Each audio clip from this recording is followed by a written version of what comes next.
যে আজকে যদি আমাদেরকে নবী চিনতে হয়, নবীকে যদি জানতে হয়, তার পদ্ধতি কি? ধরে নেন বইতে নবীর জীবনী আছে, তাহলে নবীর জীবনী পড়ে যদি নবীকে চিনতে হয়, তাহলে তার জন্য পড়ুয়া মানুষ দরকার, পড়ার মতো অবকাশ দরকার, পড়ার ইচ্ছাটা দরকার। তবে শিক্ষিত বুদ্ধিজীবী ভাইয়েরা মায়েরা নবীর লাইফ হিস্ট্রিকে পড়ে শুনে নবীকে জানা চেনা করতে পারে, কিন্তু বাস্তবটাকে নিয়ে যদি আমরা চর্চা করি তাহলে নিশ্চিত বলবো যে সত্যই পড়ার মানুষ খুবই কম। আমার সঙ্গে একটু কথা বলতে হবে, আমার কথা সত্যি না মিথ্যা? পড়ার মানুষ যারা জেনারেল এডুকেটেড শিক্ষিত বুদ্ধিজীবী সমাজ, এরা পড়াশুনো করে, কিন্তু যেগুলো পড়াশুনো করে সেগুলো সব আধুনিক বিষয়, ইসলামটাকে নিয়ে চর্চা করার লোক কম, নবীর জীবনকে নিয়ে চর্চা করার লোক কম। আমরা যারা সাধারণ জনতা, আমরা প্রথমত অক্ষম, পড়তে পারি না, আর দ্বিতীয় পড়তে যদি পারি তো সময় নেই, সময় যদি একটু পাই তো মনোযোগের অভাব। কথা বলেন ঠিক না ভুল? তাহলে নবীকে চিনতে হবে, এ ব্যাপারে আমরা একমত, কিন্তু চিনবার পদ্ধতি একটা আলোচনা করলাম, সেখানে দেখছি রেজাল্ট জিরো, পড়ার লোক নাই। ভাই এখন ধরে নেন নবীকে চিনবেন, ইমাম সাহেব মসজিদে নবী সম্পর্কিত আলোচনা করবেন জুমার দিন, তাহলে ইমাম সাহেব যদি নবী সম্পর্কিত আলোচনা করেন, তাহলে মুসল্লি হিসাবে যারা যাবেন ইমামের আলোচনার পিরিয়ডে থাকবেন, তারা নবী সম্পর্কে কিছু জানা বোঝা করতে পারেন, কিন্তু যারা সময় মতন পৌঁছান না তাদেরও জানা হলো না, আমাদের পরিবারের বেনামাজি যারা তাদেরও জানা হলো না, আমাদের ঘরের মায়েরা যারা তাদেরও জানা হলো না। ঠিক না ভুল? ঠিক। ভাই 3 নম্বর ধরুন, আমি আপনাকে আর একটা পদ বলি, আজকের যুগে মোবাইলের অ্যাপস ডাউনলোড করলে নবী সম্পর্কে অনেক কিছু জানা যায়। বেয়াদবির ক্ষমা চেয়ে বলছি, আজকের আমাদের ইয়াং স্টাফ, যুব সমাজ যারা, এরা মোবাইলটাকে ইউজ করে পর্নোগ্রাফির জন্য, চিত্ত বিনোদনের জন্য, নেকেড পিকচারের জন্য। এরা মোবাইল ব্যবহার করে ফ্রি ফায়ার আর পাবজি খেলার জন্য, এরা মোবাইল ব্যবহার করে গেম আর কার্টুন খেলার জন্য, এরা মোবাইল ব্যবহার করে ক্যালকুলেটরের জন্য, এরা মোবাইল ব্যবহার করে অনলাইনে ক্লাস করার জন্য। খোঁজ নেন তো যে মোবাইল যারা ইউজ করছে, এই শিক্ষিত যুব সমাজ আর শিক্ষিতা মেয়েরা ওই মোবাইলের অ্যাপস ডাউনলোড করে কজন কোরআন পড়ছে, কজন হাদিস পড়ছে, কজন নবী পাকের বায়োগ্রাফি, তার লাইফ হিস্ট্রি পড়ছে। খোঁজ করলে দেখা যাবে যে আধুনিকত্বে এদের মন মেতে উঠেছে, ইসলামের প্রতি এদের অনীহা, অনাগ্রহ, অবজ্ঞার শেষ নেই। কথা বলেন? তাহলে মোবাইল দেখেও নবীকে শিখবে, জানবে, এ ব্যাপারেও আমাদের চর্চা নিতান্তই নেই বললেও চলে। ঠিক না ভুল? তাহলে বই পড়ে শিখবো না, ইমাম সাহেব বললে সব শ্রেণীর মানুষের শেখা হবে না। জি, মোবাইলটাকে পড়ে শিখবো, সেইটা পড়ার প্রতিও আমাদের কোনো মনোযোগ নেই, মনোযোগ নেই। ভাই এখন আর একটা প্রক্রিয়া হলো যে এই ওয়াজের মজলিস তৈরি করে নবী সম্পর্কে একজন বক্তা, তিনি একটা টাইম ধরে মানুষের কাছে কিছু চর্চা করেন, তাতে মানুষের ভিতরে একটা সেন্সিটিভিটি, একটা সচেতনতা এবং নবীর ব্যাপারে তাদের ভিতরে কিছু জ্ঞান প্রসার লাভ হয়। ঠিক না ভুল? এখন ধরে নেন আজকের যুগে ভাই ফতোয়া সস্তা হয়ে গেছে, ইউটিউবের বিনিময়ে ওপারের ফতোয়া এপারে আর এপারের ফতোয়া ওপারে, দুম করে বলে দিল নবী দিবস করা বেদাত। নবী দিবস করা বেদাত, দ্যাট মিনস এটা নবীর যুগে ছিল না, ফলে এটা করা যাবে না। আচ্ছা ভাই, নবীর যুগে এই মাইকিং এর ব্যবস্থা ছিল না, আমি ধরে নিলাম। ভাই, নবীর যুগে খিচুড়ির ব্যবস্থা ছিল না, আমি ধরে নিলাম। কিন্তু আমাকে বলা হোক যে নবীর যুগে রাসূলুল্লাহ সাহাবায়ে কেরামদের ওয়াজ করেছেন না করেননি? আপনাদের কি মনে হয়? ওয়াজ করেছেন? হ্যাঁ প্রিয় ভাইরা আমার, খোদ আল্লাহ কোরআনে বললেন ওয়াযাক্কির ফাইন্না যিকরা তানফাউল মুমিনিন, নবী তুমি ওয়াজ করো, তোমার ওয়াজ ঈমানদারদের উপকারে আসবে। সুবহানাল্লাহ বলবেন একবার? আমার কথা কি আপনারা বুঝতে পারছেন? হ্যাঁ, তো আল্লাহ কি বললেন? তুমি ওয়াজ করো, তোমার ওয়াজ ঈমানদারদের উপকারে আসবে। ভাই, তাহলে মূল ওয়াজ কোরআন থেকেই সাব্যস্ত, কোরআন থেকেই সাব্যস্ত। ভাই, এখন কোরআন থেকে যার মৌলিকত্বটা প্রমাণ হচ্ছে, যুগের পরিবর্তনে আমরা মাইকিং করছি, যুগের পরিবর্তনে আমরা মেহমানদের জন্য কিছু তাবাররুকের আয়োজন করছি নিজেরাই সহযোগিতা করে, আদার্স কেউ না। প্রিয় ভাইরা আমার, আমি আপনাকে বোঝাতে চাইছি, তাহলে যুগের পরিবর্তনে প্রক্রিয়া পাল্টেছে, কিন্তু মূলটা নবীর যুগেও ছিল না? ছিল না? ছিল। ভাই, তাহলে নবীর যুগে যে বিষয়টার নজির ছিল, এটি কখনো বেদাত নয়, কখনোই এটা বেদাত নয়। বরং মনে রাখতে হবে, বর্তমান যুগের মানুষদের জন্য নবী সম্পর্কে কিছু আলোচনা, কিছু চর্চা করা এবং আম জনতার মাঝে নবীর বার্তা পৌঁছে দেওয়া একান্ত জরুরি এবং মানুষকে শেখাও একান্ত ওয়াজিব।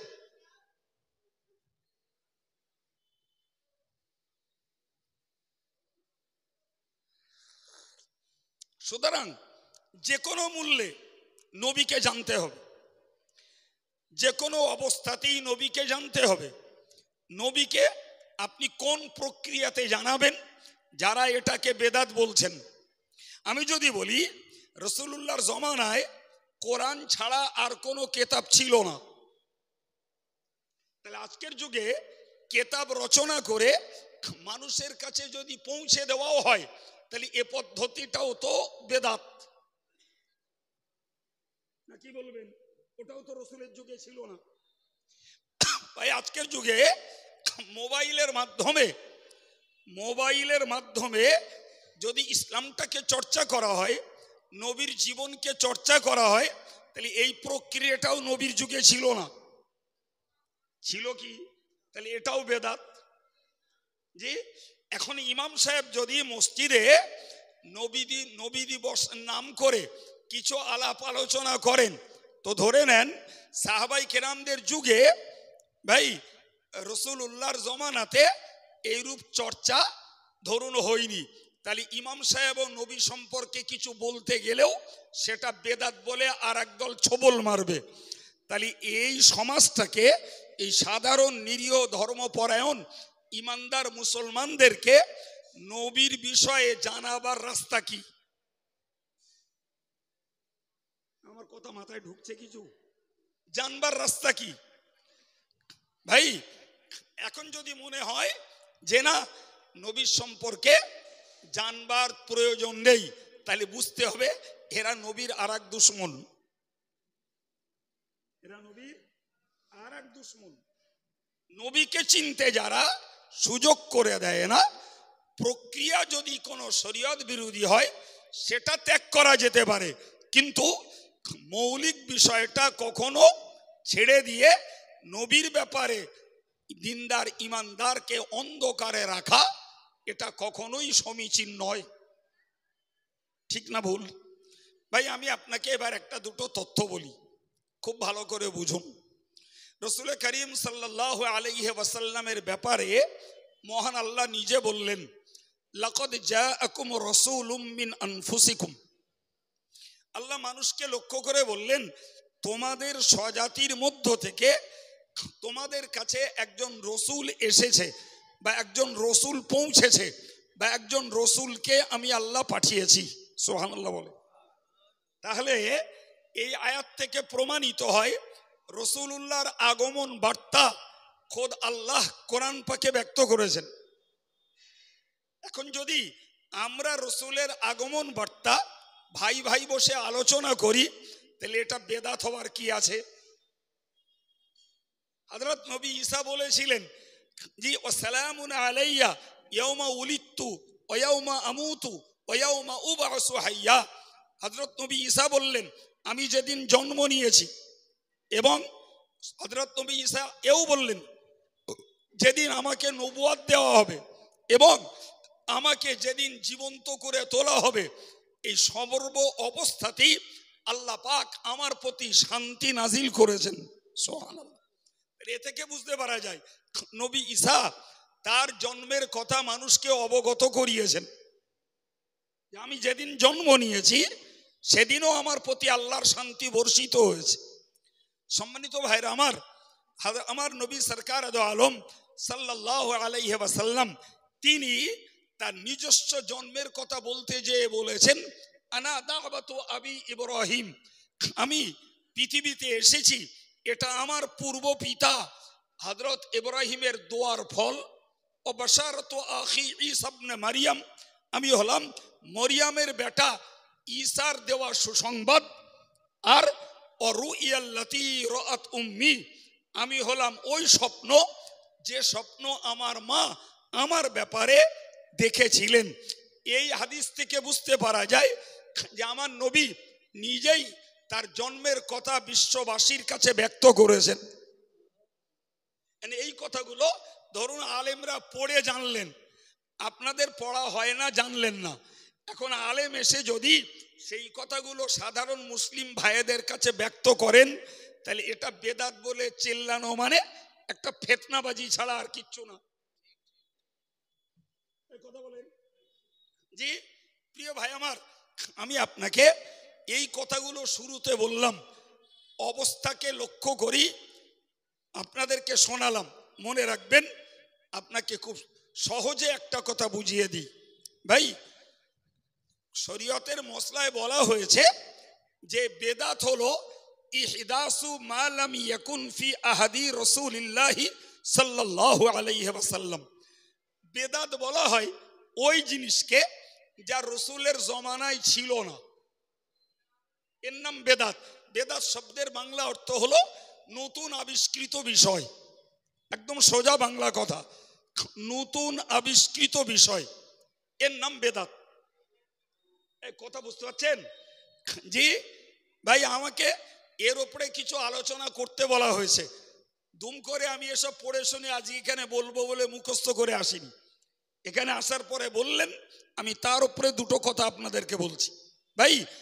বেদাতের বাংলা মানে হলো, আমার সঙ্গে একটু বলেন, শিখে বাড়ি যেতে হবে কিছু নতুন আবিষ্কৃত বিষয়।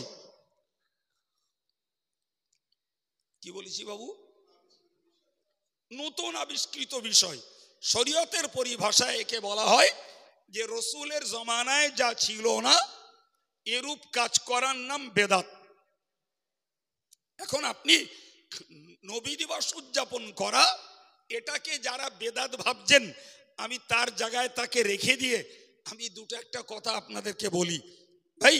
খুব সহজেই আমার দুটো একটা কথা বুঝুন ভাই। আজকের আমাদের মসজিদগুলোতে জুমার দিনে দুটো করে আজান হয়, একটা বাইরে হয় আর একটা ইমাম সাহেব মেম্বারে বসলে তার সম্মুখে হয়। ভাই রসুলের জমানায় ছিল ওই মেম্বারে ইমাম বসলে তার সম্মুখস্থ আজানটাই রসুলের জমানার। আর এই বাইরে যে আজানটা দেওয়া হয়, এই আজানটা হযরত ওসমান গনির জমানায় শুরু হয়েছে। মানুষের অলসতা দূর করে সময়ের ব্যাপারে সচেতন করতেই এই বাইরের আজানটা। এটাও বেদাত, অথচ বিশ্ব জুড়ে চলছে। এই কথা শুনতে পাচ্ছেন ভাই? আজকের মসজিদগুলোকে লক্ষ্য করবেন, আপনাদের এলাকার খবর আমি ভালো জানি না জি ভাই। দেখবেন ফজরের আজান দিলেন, খানিকক্ষণ পরে বলছেন আজ জমাতের আর 15 মিনিট বাকি আছে, মুসল্লি ভাইরা দ্রুত জমাতে চলে আসুন। বলে না? বলে না? এটাও রসুলের জমানায় ছিল না, এটাও বর্তমান জমানার নতুন আবির্ভূত একটি বিষয়। এরপরেও ওলামারা বলেছেন এটা করা দোষণীয় নয়, কারণ মানুষের ভিতরে উদাসীনতা, অলসতা চেপে গেছে। যদি আর একবার রিমাইন্ডার দেওয়া হয়, আর একবার যদি মানুষকে স্মরণ করানো হয়, তাহলে মানুষ আর একটু জমাতমুখ হতে পারে। এই সুবিধার্থে একে আরবিতে বলা হয় তাসবিব, জি, অর্থাৎ পুনরাবৃত্তি করা। আজান তো নামাজের অবগতির জন্য ফারদার, আবার যদি মানুষকে নামাজের ব্যাপারে অবহিত করা হয়, তাহলে যেন আজানকে খানিকটা অপমান করা হয়। তারপরেও এই আজানের পরে মানুষকে নামাজের জন্য আহ্বান চলছে। ভাই আপনাকে কি বলে বোঝাবো, এরূপ বলতে থাকলে আমার আজকের মূল আলোচনাটাই ছেড়ে যাবে, আমার উদ্দেশ্য অন্য জায়গায়। ভাই এই আমরা যে কোরআন শরীফ পড়ি, যারা পড়তে পারেন, ভাই তো আমাদের কাছে প্রচলিত কোরআনে জের জবর লাগানো আছে। বাংলায় বললে হস্যিকার, একার, হস্যকার এগুলো লাগানো আছে। রসুলের জমানায় কোরআনে এই জের জবর আকার ওকার কিছুই লাগানো ছিল না। পরবর্তীকালে মানুষের সুবিধার্থে এই জের জবর ওয়ালা কোরআন শরীফ মানুষের মাঝে প্রচলিত হয়েছে। তাতে আলেম এবং বেআলেম, যোগ্য আলেম এবং অযোগ্য আলেম সবাই কোরআনটা পড়তে পারছে।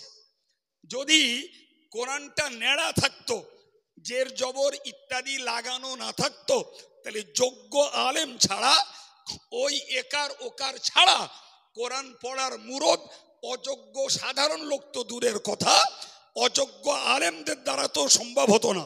এটাও নবীর যুগে ছিল না, তাহলে এটাও বেদাত। এটা কি জোরে বলেন, কি বলেছি? এটাও বেদাত। রসুলের জমানার মসজিদ ছিল খেজুর গাছের ছাউনি আর খেজুর পাতার দেওয়াল। আজকের যুগে আমাদের মসজিদগুলো প্লাস্টারওয়ালা বা প্লাস্টারওয়ালা। যে যে মসজিদের মুসল্লিদের মহল্লাদের টাকার সংখ্যা যেমন, তারা কেউ সেখানে মোজাইক করছে, কেউ গ্লেস টালি বসাচ্ছে। ভাই তা রসুলের জমানার মসজিদ ছিল সাদা সিধা, মেঝে ছিল কাঁকর পাথরের নুড়ির, আর দেওয়াল ছিল খেজুরের পাতার ছটের, ছাদ ছিল তাই। আজকের যুগে এই সৌন্দর্য মণ্ডিত মসজিদ এগুলোও রীতিমতো বেদাত। কথা বুঝতে পারছেন কি? এটাও রীতিমতো বেদাত, নবীর জমানার নয়। অথচ দেশ জুড়ে কে কত সৌন্দর্য মণ্ডিত মসজিদ করতে পারে তার প্রতিযোগিতা চলছে বর্তমানে। কথা বলেন, এর বেলায় ওই মোল্লা মৌলবীরা আর ইউটিউবের বাজার মাত করা বক্তারা এগুলোরে বেদাত বলছে না। ভাই আমরা যে এই সুন্দর সুন্দর পোশাক পরিচ্ছদ গুলো পরছি, এই ভালো পোশাক পরিচ্ছদ পরা, ভালো খাওয়া, এগুলোও বেদাত। এই কথা শুনতে পাচ্ছেন? নবীর জমানায় ভালো খাওয়া তো দূরের কথা, রসুলের পরিবারে মিহি আটার রুটিটাও জুটিনি। আজকে খেজুর পানি, কালকে খেজুর পানি। 1 মাস চলে গেছে রসুলের পরিবারে উনানে রান্না হয়নি, আগুন জ্বলিনি। ভাই আজকের যুগে যদি আমরা নবীর সুন্নতের বড় পায়বন্ধ হই, তাহলে কই একটু আসুন না, কে নবী দিবস করাটাকে বেদাত বলে গলাবাজারি করছেন, আর 17 রকমের মেনুর খাবার খেয়ে আপনি মিলাদুন্নবী বেদাত বলছেন। চলুন দিন বাড়ি শুধু পানি আর খেজুর খাবেন, 1 মাস ব্যাপী উনানে রান্না হবে না, দেখি সুন্নত আপনি কেমন পালন করতে পারেন। পারবে? কথা বলছেন জি? তাহলে রসুলের জমানার মসজিদ নাই, রসুলের জমানার খাবারের সূচি নাই, রসুলের জমানার পোশাক পরিচ্ছদ নাই। এগুলো যুগের পরিবর্তনে পরিবর্তিত হয়েছে।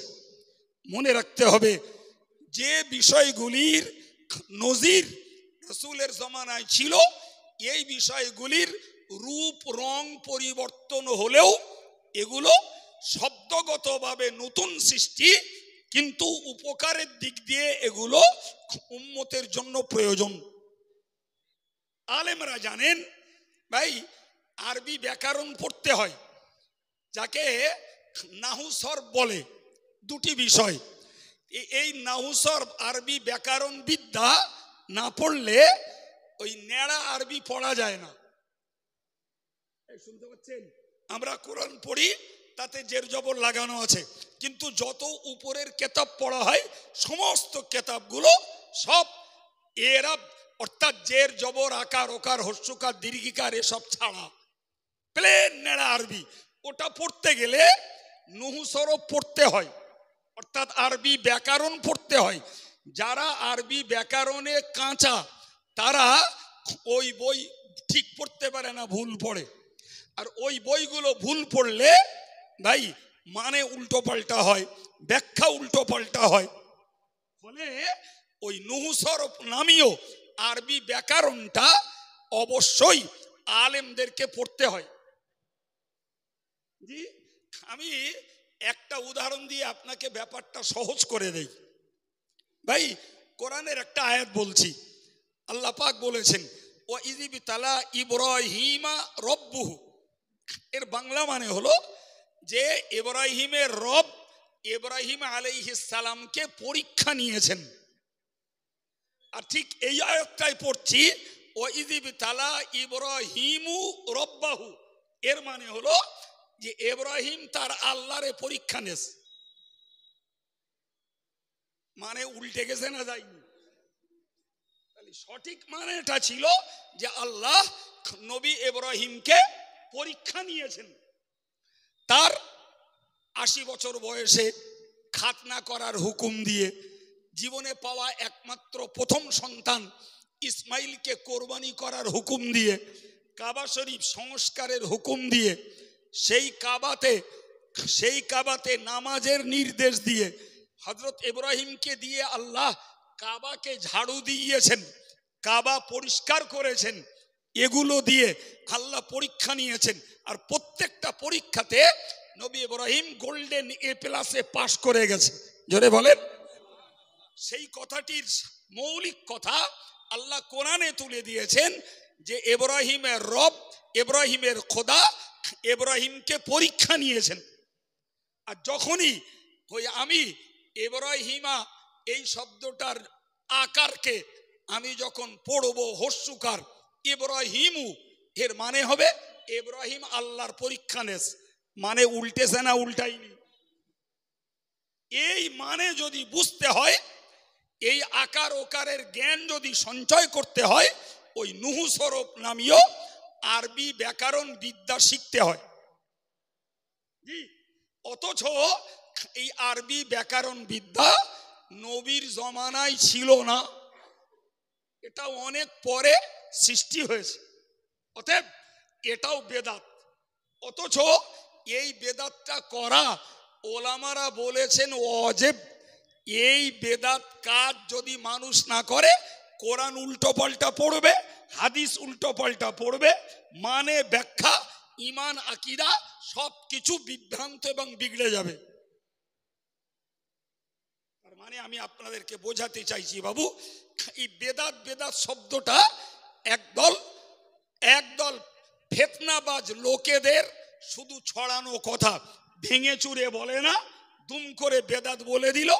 আর মানুষ যে শুনলো সে ভাবলো যে তাহলে আহামরি কোনো পাপের কাজ বোধহয় করে ফেলছি আমরা, অতএব ওটা ছেড়ে দাও। জি, কিন্তু মনে রাখবেন ওলামাদের বক্তব্য, কিছু বেদাত আছে যেগুলো প্রয়োজন বিধায় ভালো এবং সওয়াবের কাজ, আর কিছু বেদাত আছে যেগুলি খারাপ এবং পাপের কাজ, জাহান্নামের কাজ। সব বেদাত পাপের কাজ নয়। আজকের যুগে নবীর নামে এই মজলিস স্পেশালি কায়েম করা এবং মানুষের কাছে নবীর কথা ব্যক্ত করা। ফর এক্সাম্পল আমি আপনাকে বোঝাচ্ছি, ভাই নবী পাকের নূরের বর্ণনা, নবীর মায়ের গর্ভে গর্ভস্থ হওয়ার ঘটনা, নবীর শৈশবকালের ঘটনা, নবীর কৈশোরকালের ঘটনা, নবীর যৌবনকালের ঘটনা, নবী পাকের যুগের আরবের সামাজিক পরিস্থিতি, রসুলুল্লাহর নবুয়াত প্রাপ্তি, রসুলুল্লাহর রসুল হওয়া, রসুলুল্লাহর ইসলাম প্রতিষ্ঠা করতে যেয়ে বিরুদ্ধবাদীদের সঙ্গে লড়াই করা, রসুলুল্লাহর জীবনে একাধিক বিবাহ করা, রসুলুল্লাহর যুদ্ধ করা, রসুলুল্লাহর গবেষণা করা, রসুলুল্লাহর কোরআন প্রচার, রসুলুল্লাহর শরীয়তের আদেশ প্রচার, রসুলুল্লাহর নিষেধ প্রচার, রসুলের জীবনে মেহনত করে রোজগার করা, রসুলুল্লাহর বিবি বাচ্চা নিয়ে সংসার করা, রসুলুল্লাহর জীবনে গবেষণা করা, রসুলুল্লাহর আল্লাহর সন্তুষ্টির জন্য এক নিখুঁত নির্দোষ ইবাদত আমল করা, এটা যতক্ষণ পর্যন্ত এই মুসলিম সমাজ না জানবে, কশ্চিন কালেও তার জীবনটাকে সে নবীর আদর্শের আলোকে গড়তে পারে না, পারে না, পারে না। এই কথা শুনছেন? হ্যাঁ, মনে রাখবেন, আপনি যত বড় ধার্মিক হন, আপনি যত বড় আল্লাহওয়ালা হন, খুব সহজ কথায় শিখে রাখুন, মূর্খের জন্য ধর্ম নয়, মূর্খের জন্য ইসলাম নয়। আল ইসলামু আদ-দীনুল ইলমি, ইসলামের ক্যারেক্টারিস্টিক্স অফ ইসলাম, ইসলামের চরিত্রগত বৈশিষ্ট্য হলো ইসলাম একটা জ্ঞানের ধর্ম। ইসলাম কিসের ধর্ম? জোরে বলেন, কিসের ধর্ম? অজ্ঞানী কখনো ধর্ম করতে পারে না।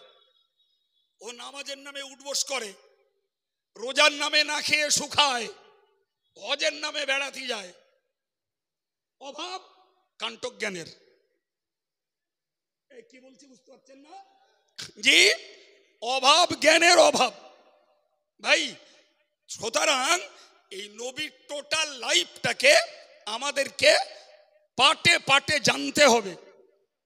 জি, নবীর সংসার জীবন, ধর্ম জীবন, রাষ্ট্রীয় জীবন, ব্যবসায়ী জীবন, তার মজদুরি করা জীবন, কিংবা তার গবেষণার জীবন, তার ইবাদত বান্দিগির জীবন, পরধর্মীদের সঙ্গে তার ব্যবহারের জীবন, ছোটর সঙ্গে তার ব্যবহার, বড়র সঙ্গে তার ব্যবহার, ভিন ধর্মীদের সঙ্গে তার আচরণ, নিজের পরিবারের স্ত্রীদের সঙ্গে তার ব্যবহার, বাচ্চাদের সঙ্গে তার ব্যবহার, এইগুলো যত জানবো এবং ওইগুলোকে আমাদের লাইফে যত অ্যাপ্লাই করব, তত তো হব আমরা নবী পাকের কার্যত ভক্ত।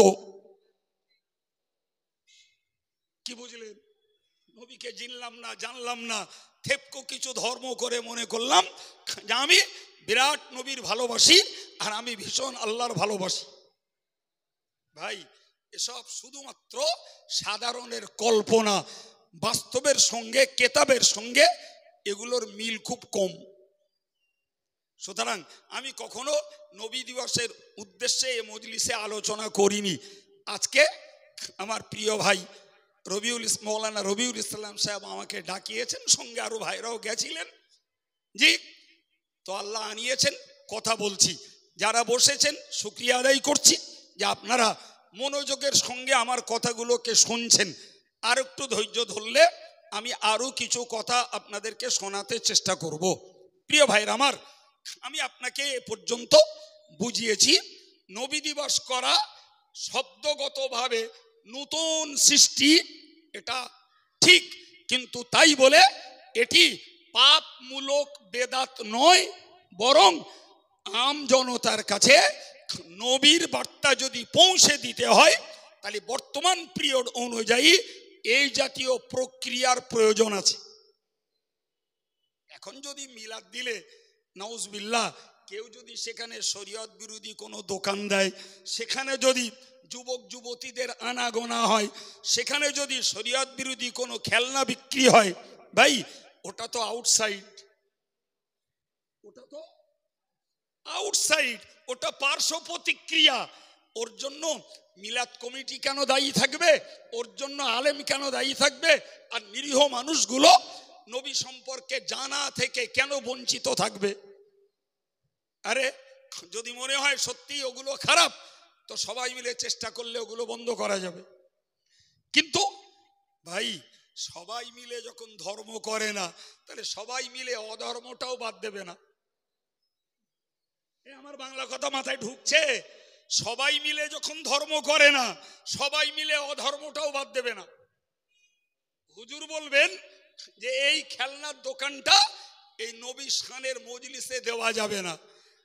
আর শাহিন যে বলল আমার উঠোনে দে, কার কি করার আছে দেখি। খেল শুরু হয়ে গেল। তখন হসপিটালে বেড ভাড়া করে আসতে হবে। বুঝতে পারেননি কথা? তার মানে কি, শাহিনকে যদি ফেরাতে হয় যে ভাই তুই এই দোকানটা দিতে দিস না, ওটা না জায়েজ, মারডাঙ্গা লাগবে, হসপিটালে বেড ভাড়া করাই লাগবে।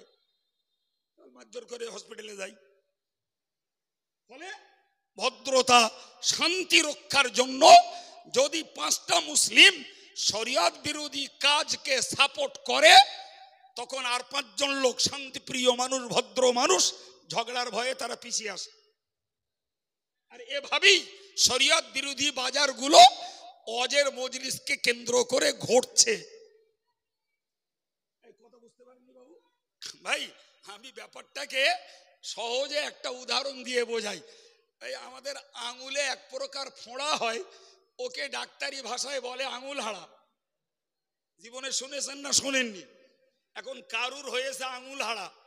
এখন এক ডাক্তার বাবুর কাছে গেছে, বললে এর তো কোনো উপায় নেই, এর গলা কেটে দেওয়া ছাড়া উপায় নেই। আর হয়েছে আঙুল হাড়া, তুই বাবা ট্রিটমেন্ট কর আঙুল হাড়া যাতে সারে। গলা কেটে দেওয়া তুই ডাক্তার না ডাকাত? বলেন বলেন বলেন, ডাকাত। তাহলে ওয়াজের মজলিসকে কেন্দ্র করে যদি শরিয়ত বিরোধী কোন কাজের আবির্ভাব ঘটে, তাহলে সেটা বন্ধ করার চেষ্টা কর। মিলাদুন নবী আর নবী দিবস করা বেদাত, এ ছবল মেরে লাভ হবে না।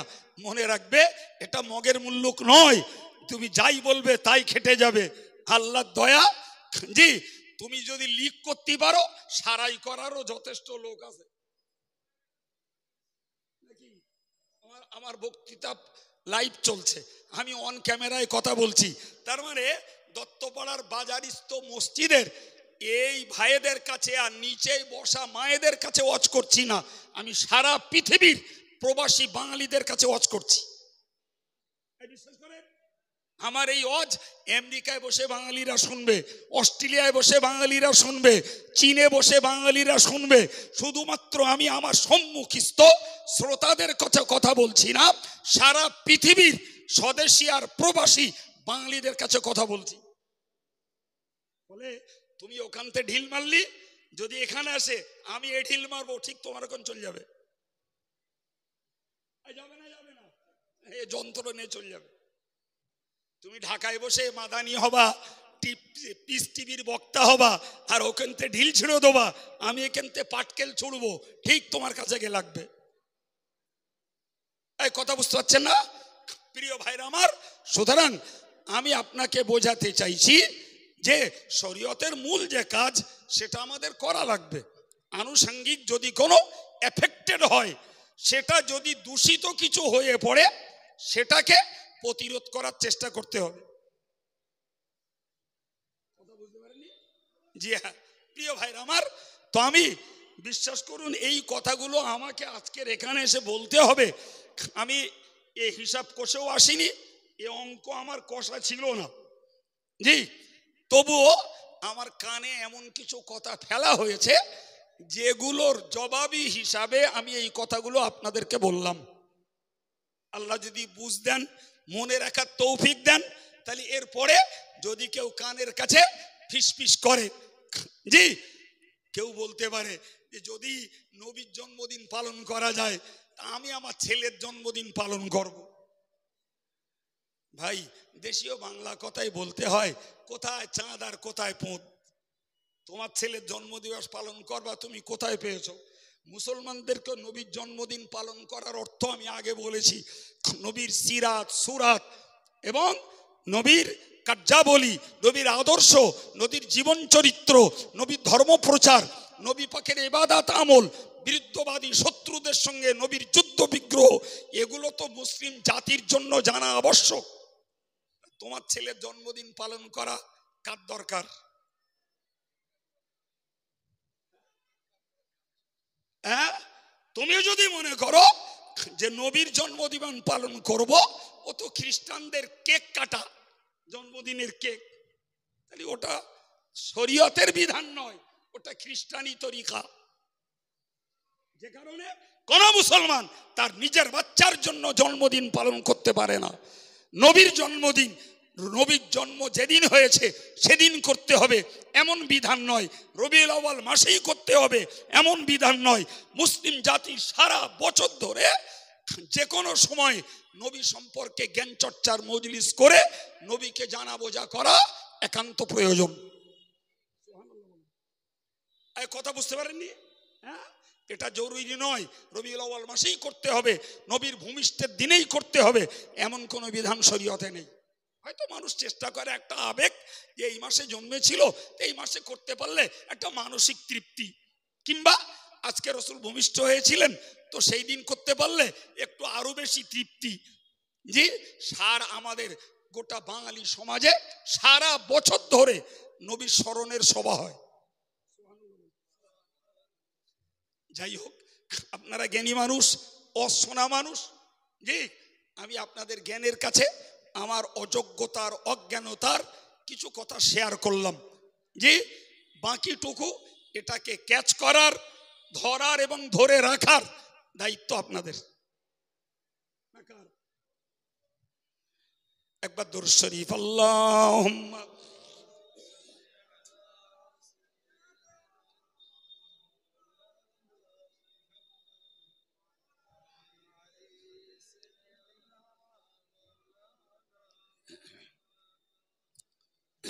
সম্মানিত ভাইরা, প্রথম যখন শুরু করেছিলাম এতটা মানুষ ছিল না, একটা আয়াত পড়েছিলাম, সেটা হয়তো আমার সাধারণ ভাইদের মনেও না থাকতে পারে। আমি আয়াতটাকে পুনরায় পড়ে ওই আয়াতটুকুর একটু তফসির করেই আমার আলোচনা ছাড়ব। ভাই, কোরআন শরীফে আল্লাহ বললেন, কুল, ওগো নবী তুমি বলো। আমাদেরকে মন দেন, একাগ্রতার সঙ্গে শুনতে হবে। আল্লাহ বললেন, নবী তুমি বলো। কি বলবে? ইন্নামা আনা বাশার, আমি মানুষ। আল্লাহ নবীকে বললেন, তুমি লোকদেরকে বলো আমি মানুষ। কেমন মানুষ? মিসলুকুম, তোমাদের মতো মানুষ। কথা বোঝা গেল? এই কথাটা আল্লাহ তার নবীকে দিয়ে বিশ্বের দরবারে প্রচার করিয়ে নিলেন। ওগো নবী তুমি মানুষদেরকে বলো আমি তোমাদের মতো একজন মানুষ। সেটা কিরকম? ভাই, আমাদেরও দুটি হাত, নবীরও দুটি হাত। আমাদেরও দুটি কান, নবীরও দুটি কান। আমাদের দুটি পা, নবীরও দুটি পা। আমাদের একটি মস্তিষ্ক, নবীরও একটি মস্তিষ্ক। আমাদের নাকের দুটি ছিদ্র, নবী পাকেরও দুটি ছিদ্র। আমাদেরও একটা কল্প, নবী পাকেরও একটা কল্প। তাহলে অঙ্গ প্রত্যঙ্গগত দিক দিয়ে নবীর অঙ্গ আর আমাদের অঙ্গ সবই সমান। হতে পারে রঙের পার্থক্য, যে নবী পাক শুভ্র, আমরা শ্যামলা, কালো ইত্যাদি, আবার সাদাও থাকতে পারি, কিন্তু অঙ্গ প্রত্যঙ্গগত দিক দিয়ে নবীর অঙ্গ যা, মানব জাতির অঙ্গ সাধারণ তাই। এখন যদি কারোর 5টা আঙুলের জায়গায় 6টা আঙুল হয় ওটা ব্যতিক্রম, কারোর যদি 2টো হাতের জায়গায় 3টে হাত হয় ওটা ব্যতিক্রম, কারোর যদি হাত একটা হয় সেটা ব্যতিক্রম। সাধারণ নিয়ম হলো আমাদের যা, নবীর অঙ্গও তাই। নবী বললেন আমি তোমাদের মতো মানুষ। ভাই, আমি প্রসঙ্গত একটা কথা আপনাদের বোঝাই। আমাদিকে দেখেন, যারা ফালুক ফুলুক করছেন, আমি বাই হার্ট রিকোয়েস্ট করছি, দয়া করে অন্যমনস্ক হবেন না, আমার ঘাম ঝরানো বেকার হবে। জি ভাই, আপনি একটা কথা বুঝুন, এখন নবীকে আল্লাহ কোরআনে মানুষ বলে প্রচার করিয়েছেন। এখন এটাকে ভেবে নিয়ে কেউ যদি বলেন নবী আমাদের মতো মানুষ মানে নবী আমাদের ভাই,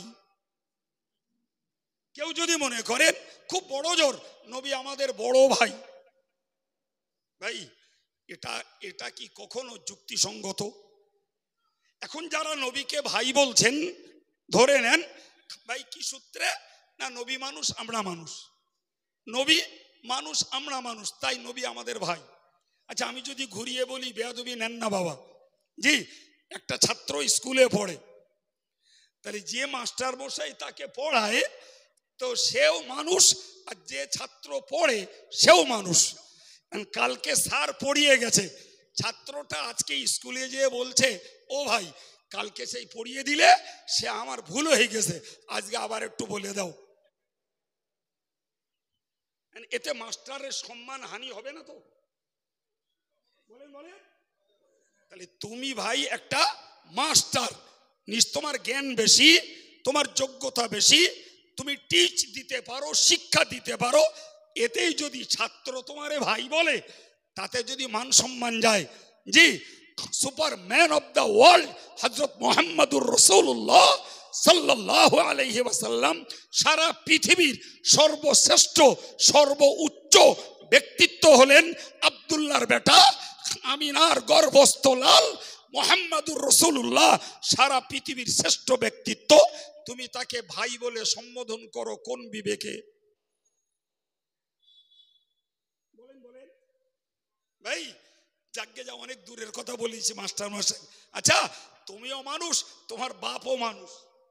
সকালবেলা উঠে বাপের যদি বলো ও ভাই আজকে কোন মাঠে যাইতে হবে না, বলে চস্তি, বাপের জুতো পায়ে থাকবে না তোমার মুখই পড়বে। তাহলে তোমার বাপও মানুষ, তুমিও মানুষ, তা বাপের ভাই বলো না কেন? রসুলকে চিনুন।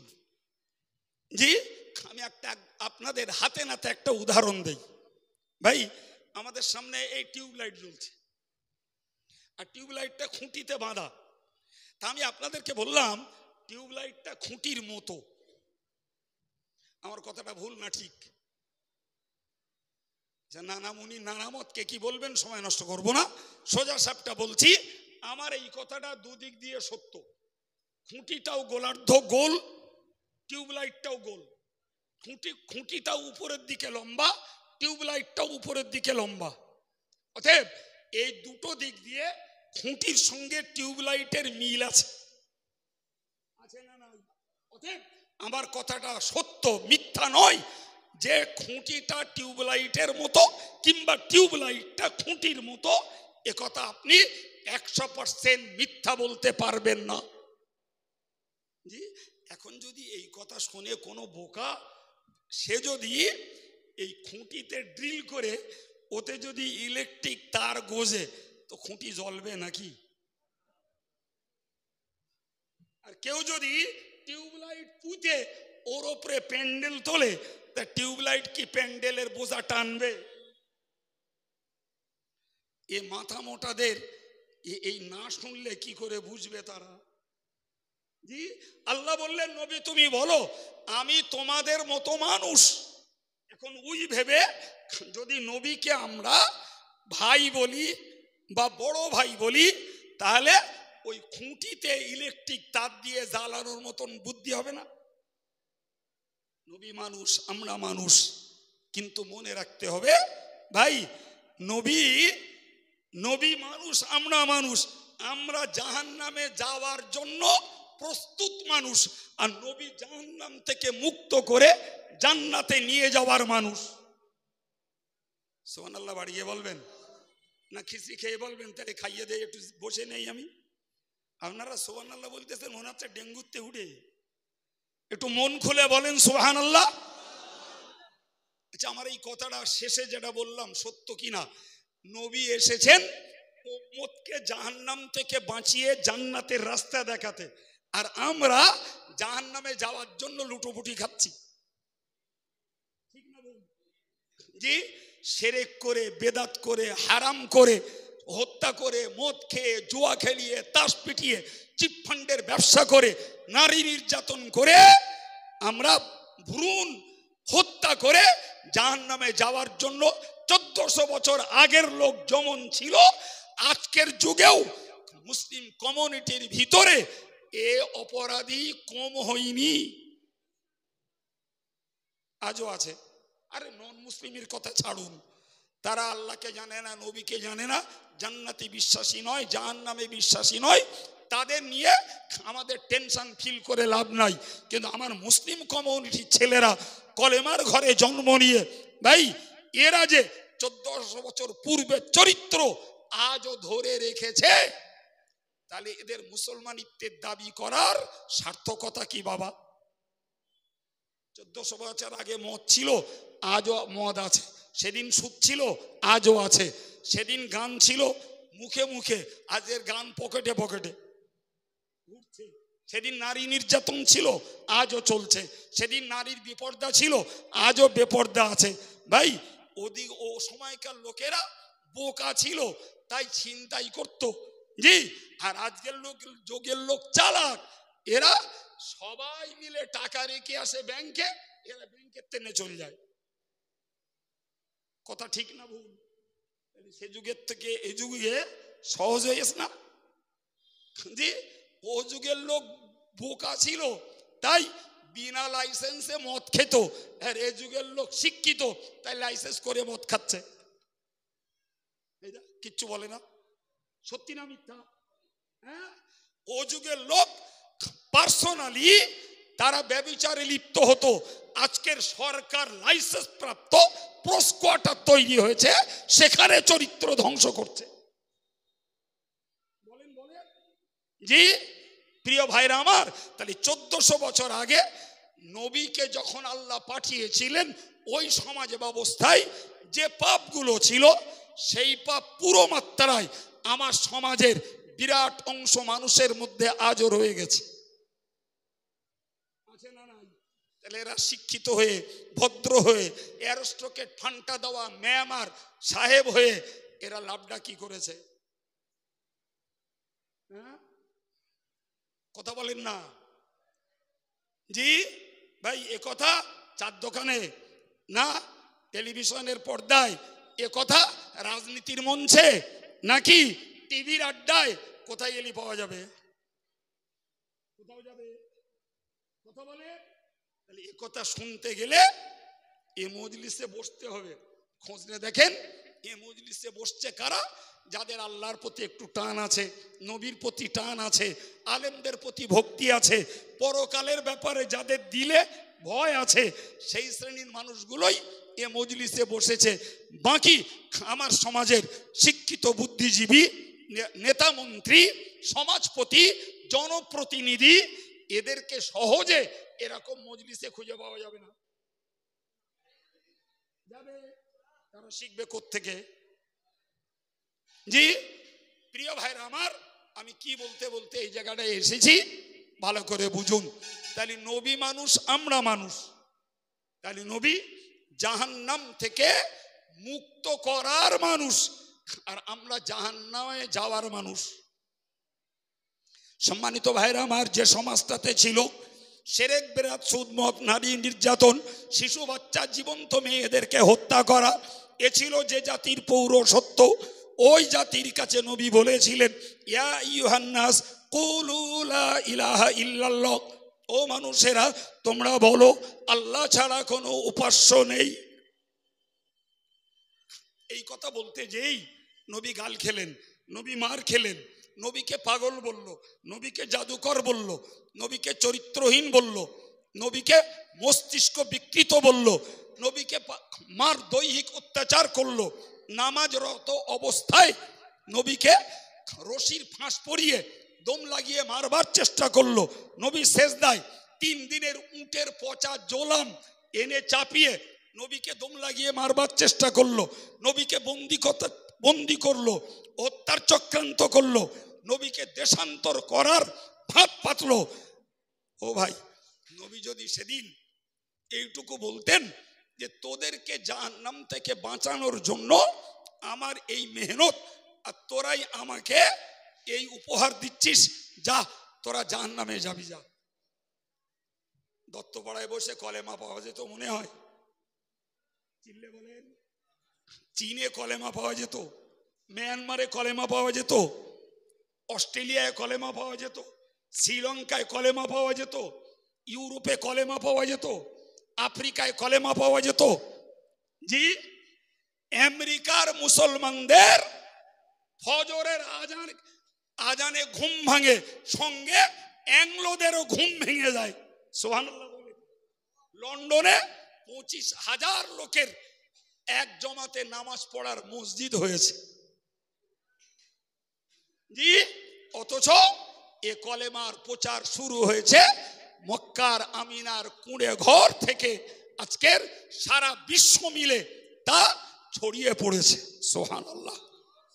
জি, এটি আমার নবীর এই জাতির দরদে পাহাড়ের মতন ধৈর্য, মার খেয়ে হজম করা, গাল শুনে হজম করা, বদনাম শুনে হজম করা, অত্যাচারকে অকপটে মেনে নেওয়া, এরই সুবাদে ইসলামের বার্তা গোটা বিশ্বের সমস্ত দেশগুলোতে পৌঁছে গেছে।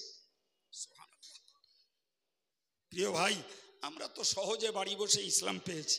দাদা মুসলমান, দাদি মুসলমান, আব্বা মুসলমান, আমি মুসলমান। ফলে আমি ধর্ম করি আর না করি, আমি উম্মতে মুহাম্মাদি একদিন ঠিক হড়িয়ে গড়িয়ে জান্নাতে যাব, এই আশায় বুক বেঁধে একদম বলগাহীন ঘোড়ার মতো স্বাধীন চলছে এক শ্রেণীর মুসলমান নারী আর পুরুষেরা। একটু চিনুন ভাই, একটু জানুন। আমি আপনাকে বুঝিয়েছি, নবী মানুষ, আমরা মানুষ। কেউ বললেন নবী আমাদের ভাই, আমি ভদ্রতার সঙ্গে তাদের এই নেক্কারজনক কথার জবাব দিয়েছি। সম্মানিত ভাইয়ের আমার, আল্লাহর কোরআন বলেছে ওয়াজওয়াজুহু উম্মাহাতুহুম, দুনিয়ার মুসলমানদেরকে আমার আল্লাহ বললেন নবীর বিবিগণ তোমাদের মা। সুবহানাল্লাহ। এই মন্তব্য আমার না বাপ, খোদা আল্লাহর। কোরআন শরীফের 21 পারার সূরা আহজাবে আল্লাহ উল্লেখ করেছেন ওয়াজওয়াজুহু উম্মাহাতুহুম, নবীর বিবিগণ। কি বলেছি জোরে বলেন বাবা? নবীর বিবিগণ ইমানদারদের মা। আচ্ছা ভাই, নবী যদি নাউজুবিল্লাহ ভাই হয়, তো ভাইয়ের স্ত্রী আমাদের সামাজিক সম্বোধনে কি হয়? ভাবি হয়। কোরআন বলল নবী তোমাদের, নবীর বিবিরা তোমাদের মা। ভাইয়ের স্ত্রী মা হয়? জি। আবু দাউদ শরীফের একটি বর্ণনায় এসেছে, বর্ণনাটার অর্থ এরূপ, রাসূল বলেছেন আনা লাকুম বিমানজিলাতিল ওয়ালিদি, হে বিশ্ব মানব তোমরা মনে রাখো আমি মুহাম্মদুর রাসূলুল্লাহ তোমাদের পিতার দরজায়। তোমরা আমার কলবি সন্তান, আমি হলাম তোমাদের কলবি পিতা। একবার জোরে বলুন সুবহানাল্লাহ। গোটা বিশ্ব উম্মতে মুসলিমার কাছে আমার নবী হলেন পিতার সমতুল্য। তাহলে বোঝা গেল নবী আমাদের ভাই নয়, নবী আমাদের পিতৃতুল্য, শ্রদ্ধাস্পদ। তার থেকে ঊর্ধ্বে নবীর বিবিগণ আমাদের আম্মাজান। আপনি ভাবতে পারেন হযরত আম্মাজান আয়েশা সিদ্দিকা রাদিয়াল্লাহু আনহার আমার নবীর সঙ্গে বিয়ে হয়েছে 6 বছর বয়সে, কেউ বলেছেন 7 বছরের শুরুতে, তো ধরো 6 কিংবা 7। এবারে আম্মাজান আয়েশা নবীর ঘর করতে গেছেন 9 বছর বয়সে। জি, আর রাসূলুল্লাহ যখন ইন্তেকাল করছেন তখন আম্মাজান আয়েশার বয়স 18। তাহলে 18 বছরের একটি মেয়ে মানে তিনি পূর্ণ যুবতী, পূর্ণ যুবতী। হযরত আম্মাজান আয়েশা সিদ্দিকা রাদিয়াল্লাহু আনহা ইন্তেকাল করেছেন 63 বছর বয়সে। তার মানে নবীকে হারিয়ে 45 বছর একাকিনী জীবনযাপন করেছেন। জি, লক্ষ লক্ষ সাহাবী ছিল, কারুর সাহস হয়নি যে আম্মাজান আয়েশাকে তার স্বামীর ইদ্যত 4 মাস 10 দিন, স্বামী রাসূল ইন্তেকাল করেছেন 4 মাস 10 দিন পরে, সারা পৃথিবীর সকল স্বামীহারা বিধবা স্ত্রীদেরকে বিয়ে করা জায়েজ, কিন্তু আমার নবীর বিবি আম্মাজান আয়েশার 18 বছরের পূর্ণ যৌবন, অথচ লক্ষ লক্ষ সাহাবীর কারুর পক্ষে সাহস হয়নি আম্মাজান আয়েশাকে বিয়ের প্রস্তাব দেবে, কারণ তিনি মা। এই কারণ কি? তিনি মা, আর আমি সাহাবী, সন্তানের তুল্য। সুতরাং মায়ের সঙ্গে সন্তান বিবাহের প্রস্তাব দিতে পারে না। অতএব 18 বছর বয়সে আম্মাজান আয়েশা রাসূলকে হারালেও তার বাকি জীবনটা একাকিনী কাটাতে হয়েছে। এটা মায়ের মর্যাদা।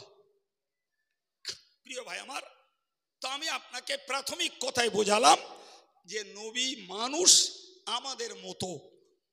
আমি সাধারণ যুক্তি দিয়ে কোরআন হাদিসের তথ্য দিয়ে আপনাদেরকে বুঝিয়েছি নবী নিশ্চিত মানব সমাজে এসেছেন, মানুষের সঙ্গে জীবনযাপন করেছেন, বাজারঘাট করেছেন, ছাগল চড়িয়েছেন, অন্যের ব্যবসার ম্যানেজারি করেছেন, নবী বিবাহ করেছেন, সন্তানাদি হয়েছে, নবী যুদ্ধ করেছেন, নবী গবেষণা করেছেন।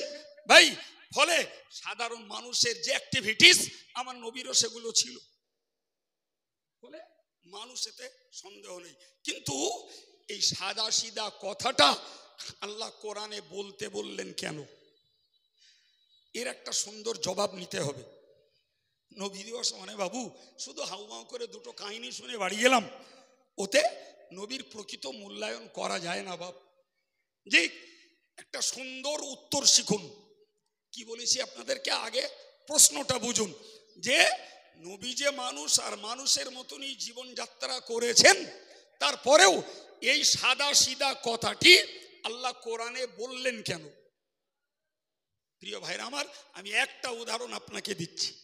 নিশ্চিত আপনাদের মনে থাকা উচিত যে নবী ঈসা আলাইহিস সালাম পৃথিবীতে ভূমিষ্ঠ হয়েছেন বিনা বাপে মায়ের গর্ভ থেকে।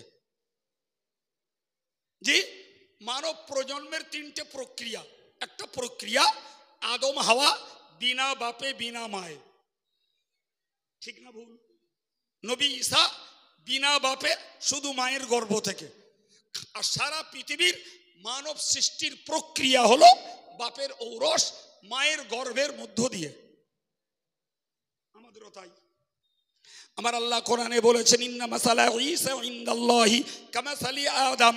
এ বিশ্ববাসী তোমরা মনে রাখো আমার নবী ঈসার উপমা, ঈসার দৃষ্টান্ত, ঈসার উদাহরণ হলো আদমের মতো।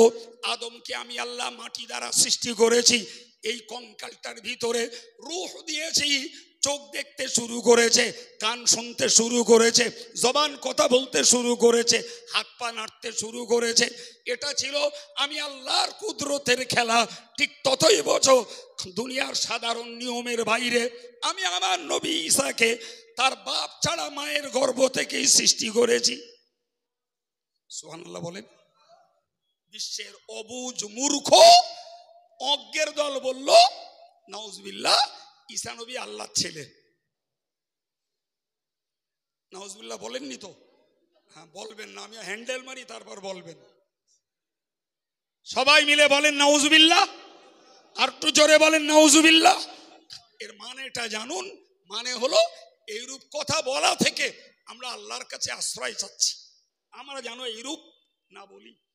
জি, আমার আল্লাহ বলেছেন সুবহানি আইয়াকুনা লি ওয়ালাদ। আমি আল্লাহ আমার নিজের পবিত্রতা বর্ণনা করছি যে আমার কোনো সন্তান নাই। সুবহানাল্লাহ বলেন। এটা আল্লাহ নিজের প্রচার। অন্যদিকে সূরা ইখলাসের ভিতরে আল্লাহ বললেন কুল, ওগো নবী তুমি বলে দাও আল্লাহু আহাদ, আল্লাহ এক, আল্লাহুস সামাদ তিনি অভাব মুক্ত, লাম ইয়ালিদ তিনি কাউকে জন্ম দেননি, ওয়ালাম ইউলাদ তিনি কারোর থেকে জন্ম নেননি, ওয়ালাম ইয়াকুল্লাহু কুফুয়ান আহাদ তার তুল্য সৃষ্টির ভিতরে কেউ নেই। সুবহানাল্লাহ হবে না? একটু মহব্বত করে বলেন। আল্লাহ পাক নিজের আত্মপরিচয় এই সূরার মধ্যে দিয়ে নবীর দ্বারা প্রচার করিয়েছেন। কুল নবী তুমি এই প্রচারটা করে দাও আমি আল্লাহ এক, আমার অভাব নাই, আমি কাউকে জন্ম দেইনি, কারুর থেকে জন্ম নেইনি, আমার সমতুল্য কেউ নেই। এরপরে বলেন ঈসা নবীকে যারা আল্লাহর ছেলে বলেছে একটা মুজিজা, তিনি বিনা বাপে পয়দা হয়েছেন। এর জন্য যদি ঈসা নবীকে আল্লাহর ছেলে বলা হয় ভাই, তাহলে আল্লাহ পাকের অংশী স্থাপন করা হবে না? হবে না? আল্লাহর ছেলে মানে নাউজুবিল্লাহ, ছেলে তো বাপের পার্টনার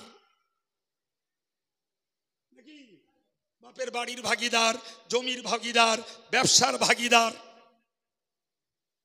ঠিক না ভুল? হ্যাঁ, তাহলে ঈসা নবী যদি আল্লাহর ছেলে হয় নাউজুবিল্লাহ, তাহলে আল্লাহ বলেছেন লিল্লাহি মুলকুস সামাওয়াতি ওয়াল আরদ, গোটা আসমান আর জমিনের মালিকানা সত্য আমি আল্লাহ আমার। তাহলে ঈসা নবী যদি আল্লাহর ছেলে হয় তাহলে ঈসা নবী এগুলির পার্টনার। কিন্তু এরা কত বোকা জি। আল্লাহ পাকের গুণ হলো হুয়াল হাইয়ুল কাইয়ুম, তিনি চিরঞ্জীব চিরস্থায়ী। ঈসা নবী এখন আসমানে, কিয়ামতের আগে পৃথিবীতে আসবেন, তাকে আল্লাহ যথারীতি মৃত্যু দেবেন জি। তাহলে আল্লাহর সম্পত্তি আজও আছে, পৃথিবী ধ্বংসের পরেও আল্লাহ থাকবে। তাহলে ঈসা নবী আল্লাহর পার্টনার হলো কি করে? বাপ মরলি তবে তো ছেলে ফারাস পাবে, বাপের তো মরণ নেই। এই আল্লাহ মরবে? হ্যাঁ, আল্লাহ কোরআনে বলেছেন সূরা রহমানে, কুল্লু শাইইন হালিকুন ইল্লা ওয়াজহা, সারা পৃথিবীর সকল বস্তু আর প্রাণী কিয়ামতে সব ধ্বংস হবে, শুধু আল্লাহর জাত বাকি থাকবে। সুতরাং যারা বলছে ঈসা নবী আল্লাহর ছেলে, এরা শুধু বোকা না, সুপার ইগনোরেন্ট, চরম বোকা, সর্বোচ্চ বোকা। না হলে আল্লাহ চিরঞ্জীব, অথচ ঈসা নবীরও ইন্তেকাল হবে, তাহলে তিনি তার পার্টনার কেমনে হন? হতে পারে? হ্যাঁ, শোনেন একটা মজার কথা শেখাই আপনাদের। কিয়ামতের দিনে আল্লাহ পাক ঈসা নবীকে বলবেন, إذ قال الله يا عيسى ابن مريم أأنت قلت للناس اتخذوني وأمي إلهين من دون الله। আল্লাহ পাক ঈসা নবীকে বলবেন, হে ঈসা, তুমি কি এই তোমার লোকদের, তোমার উম্মতদেরকে বলেছিলে যে তোমরা আমারে আর আমার মারে খোদা জ্ঞানে পুজো করো? এই কথা শুনতে পাচ্ছেন? কিয়ামতের দিনে এই কথা আল্লাহ নবী ঈসার কাছে কৈফিয়ত করবেন যে তুমি কি লোকদেরকে বলেছিলে যে তোমরা আমাকে আর আমার মাকে খোদা বলে পুজো করো? প্রশ্নটা হালকা পাতলা না গাঢ়? বিরাট মারাত্মক। একজন নবীকে কোটি কোটি মানুষের সম্মুখে কৈফিয়তের কাঠগড়ায় দাঁড়াতে হবে। এই ঈসা, তুমি বলো যে তুমি কি লোকদের বলেছিলে? ঈসা নবী কি চ্যাম্পিয়ন জবাব দেবেন, ইন কুনতু কুলতুহু ফাকাদ আলিমতা। বলবে আল্লাহ, আমি যদি এইরকমটা বলতাম তা আপনি জানতে পারতেন। সুবহানাল্লাহ বলে, ঠিক না ভুল? একদম ঠিক। কারণ তাআলামু মা ফি নাফসি ওয়ালা আ'লামু মা ফি নাফসিক, আল্লাহ আমার মধ্যে কি আছে সব আপনি জানেন, কিন্তু আপনার মধ্যে কি আছে আল্লাহ আমি সব জানি না। উত্তরটা অত্যন্ত আদবানা, শিষ্টাচারিতা, ভদ্রতার একটা উত্তর। আল্লাহ, আমি বললে আপনি জানতে পারতেন, কারণ ইন্নাকা আনতা আল্লামুল গুয়ুব, আপনি তো অদৃশ্যের মহাজ্ঞানী। সুবহানাল্লাহ। এ বাবু, চঞ্চলতাটা ছাড়তে হবে। আমি আগে একবার বলেছি, বলো, আমি প্লেন কাহিনী বলে চলে যাওয়া লোক নই জি।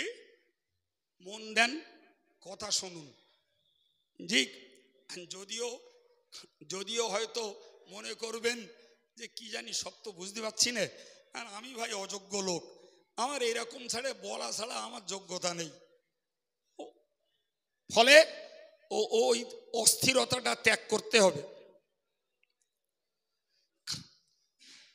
আমার দিকে নজর দেন, বাচ্চাগুলোকে একটু সামলে নেন। কি বললাম বাবু? নবী ঈসা প্রথমত ওই বললেন, এরপরে বলেছেন মা কুলতু লাহুম ইল্লা মা আমারতানি বিহি, আল্লাহ আমি আপনার নির্দেশের বাইরে একটা কথাও বলিনি। আর একটু জোরে বলেন, মোহাব্বত করে বলেন, আল্লাহ আমি আপনার নির্দেশিত নবী, সুতরাং আপনার আদেশের বাইরে আমি একটা কথাও বলিনি। সুবহানাল্লাহ। অতএব ওই কথা যদি আপনি বলতে বলে থাকেন তাহলে বলেছি, আর যদি আপনি না বলতে বলেন তাহলে আমি বলিনি। জবাবটা সুন্দর কি না বাপ? একদম সুন্দর জবাব জি। তবে আল্লাহ আপনি কি বলতে বলেছেন? আনি ইবুদুল্লাহ রাব্বি ওয়া রাব্বাকুম ওয়া কুনতু আলাইহিম শাহীদা ওয়া কুনতু আলাইহিম শাহীদাম মা দুমতু ফীহিম ফালাম্মা তাওয়াফাইতানি কুনতা আনতার রাকীবা আলাইহিম। কি সুন্দর বললেন আল্লাহ, আপনি আমাকে বলতে বলেছেন তুমি লোকদেরকে বলো উবুদুল্লাহ, তোমরা আল্লাহকে এক বলো এবং তার ইবাদত করো। আমি এও বলেছি রব্বি ও রব্বকুম, ওই আল্লাহ আমারও রব তোমাদেরও রব। তাহলে আমি নিজে আল্লাহকে, আল্লাহ আপনাকে রব বলেছি, ফের লোকেদেরকে বলবো যে আমি রব, তোমরা আমার ইবাদত করো, এটা কি হয়? আল্লাহ এর পরের কথা, যতদিন আমার জাতির মাঝে আমাকে রেখেছিলেন ততদিনের সাক্ষী আমি। ততদিনে আমার কোন উম্মত আমাকে খোদা মনে করে পূজা করিনি। কিন্তু আমাকে যখন আপনি আসমানে উঠিয়ে নিয়েছেন, এরপরে যদি আমার উম্মতেরা আমাকে খোদা বলে পুজো করে, আল্লাহ ওটা ওদের নিজস্ব সিদ্ধান্ত, আমার নয়। কাদের? খ্রিস্টীয় সমাজের। আপনি যান যে কোনো গির্জায়, যে দেখবেন জি একদিকে মেয়েলি মূর্তি আর একদিকে ছেলের মূর্তি, তার মানে একটা মরিয়মের স্ট্যাচু আর একটা ঈসা নবীর স্ট্যাচু। ওদের চাওয়া পাওয়া সেই ছবির সামনে দাঁড়িয়ে ঘ্যান ঘ্যান ঘ্যান ঘ্যান করে। আমরা মুসলমান কার কাছে করি? চিল্লে বলেন। টাকা পয়সা, ধন দৌলত, শিক্ষা দীক্ষা, অর্থ, সামাজিকতা, রোগের মুক্তি, আমাদের চাওয়ার জায়গা একটাই, সেটি হলেন আল্লাহ। দ্বিতীয় কোনো চাওয়ার জায়গা আমাদের নেই। আছে বাবা? এবার আসুন ফিরে, জি আমি আপনাকে বোঝাতে চাইছি যে তাহলে ঈসা নবীর একটা মুজিজা আরো আছে। এই একটা মুজিজা যে বিনা বাপে আল্লাহ তাকে সৃষ্টি করেছেন। এই জন্য যদি ঈসা নবীকে লোকেরা আল্লাহর ছেলে বানায়, তাহলে আল্লাহর ছেলে বানালে শিরক হবে না? হবে না বাবা? এই জোরে বলেন। আর যারা শিরক করে মরে, এদের ঠিকানা কোথায়? বাহ, সুন্দর বলেছেন। এবার একটু শুনুন। হযরত ইমাম জালালউদ্দিন সিউতি, বিশ্ববিখ্যাত মুফাসসিরে কোরআন, কোরআনের তাফসীর কারক, যার লেখা কিতাব সারা পৃথিবীর আলেমদেরকে পড়তে হয়, জি তিনি বলেছেন আমার নবীর সত্যভাবে প্রমাণিত মুজিজা তথা অলৌকিক ঘটনার সংখ্যা 1000। জোরে বলুন বাবা, কটা? আর দুর্বল সূত্রে প্রমাণিত মুজিজার সংখ্যা 3000। কথা বোঝা গেছে নাকি?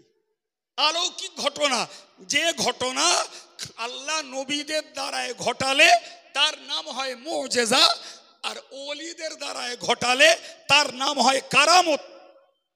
তো কোরআন বলছে ইন্নামাল আয়াতু ইনদাল্লাহ, সমস্ত রকমের অলৌকিক ঘটনা, অসাধারণ ঘটনা, যা সাধারণ মানুষ আমরা কেউ ঘটাতে পারি না, আল্লাহর পক্ষ থেকেই আল্লাহ কখনো নবীদের দ্বারা ঘটিয়েছেন, কখনো ওলিদের দ্বারা ঘটিয়েছেন।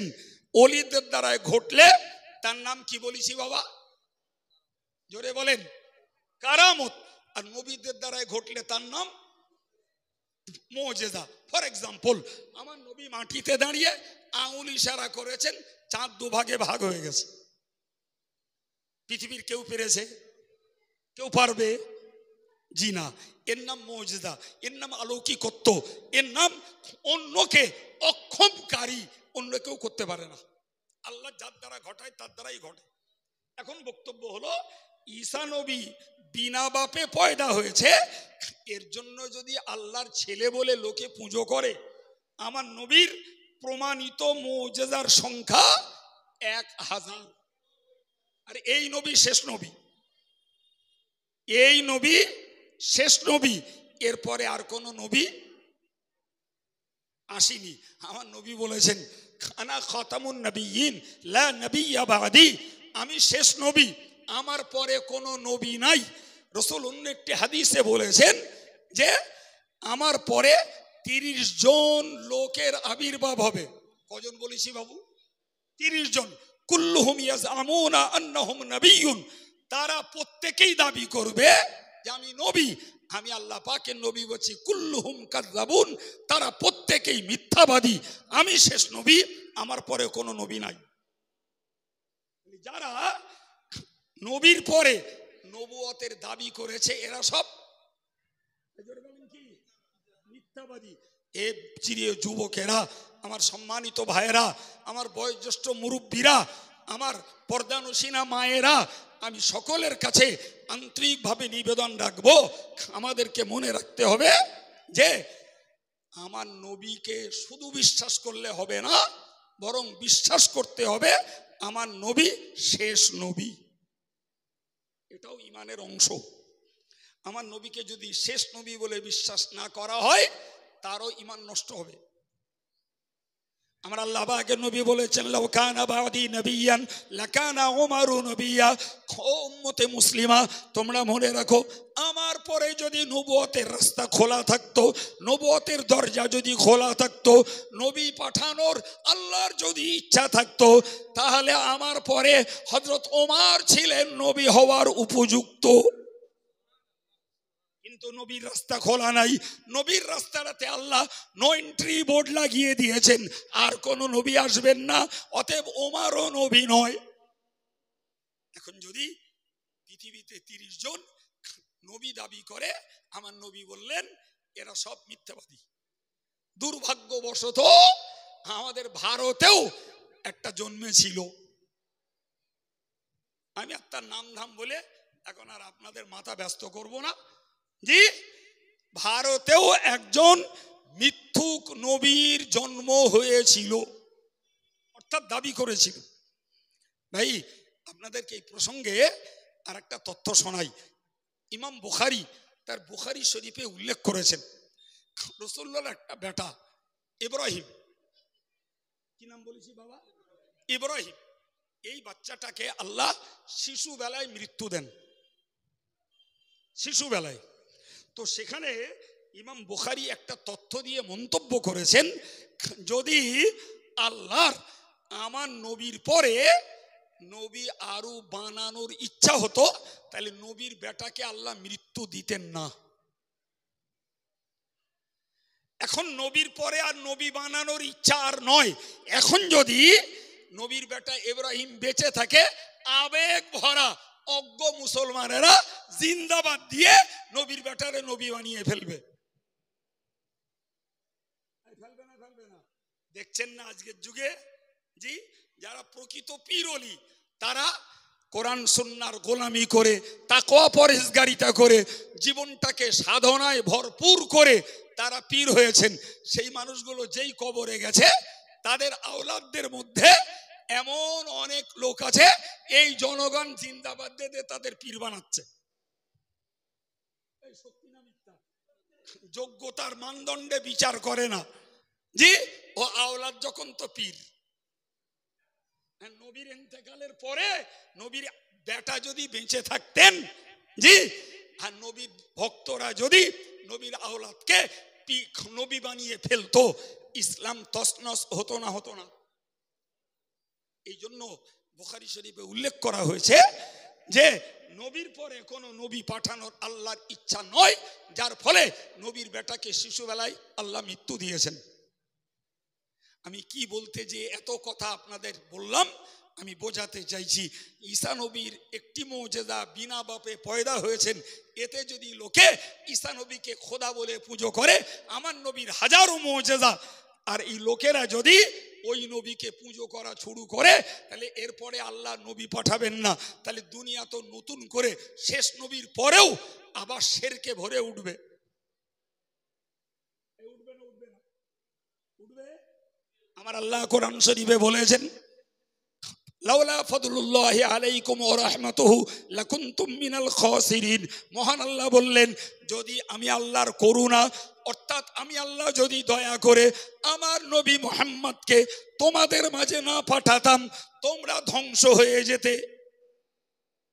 অতএব আমি নবী পাঠিয়ে দিয়ে তোমাদেরকে ধ্বংসের হাত থেকে বাঁচিয়েছি। এর জন্য তোমাদের শুকরিয়া আদায় করা উচিত, এর জন্য তোমাদের খুশি প্রকাশ করা উচিত। সুবহানাল্লাহ। আমার আল্লাহ আরো বলেছেন, লাউলা ফাদলুল্লাহি আলাইকুম ওয়া রাহমাতুহু লাত্তাবা'তুমুশ শাইতানা ইল্লা কলিলা। যদি আমার নবী মুহাম্মদকে আমি বিশ্ব মাঝে পাঠিয়ে দিয়ে তোমাদের প্রতি করুণা না করতাম, অল্প কিছু লোক নিজের বিবেকের বিচারে আমি আল্লাহকে চিনত, বাকিগুলো শয়তানের গোলাম তৈরি হতো।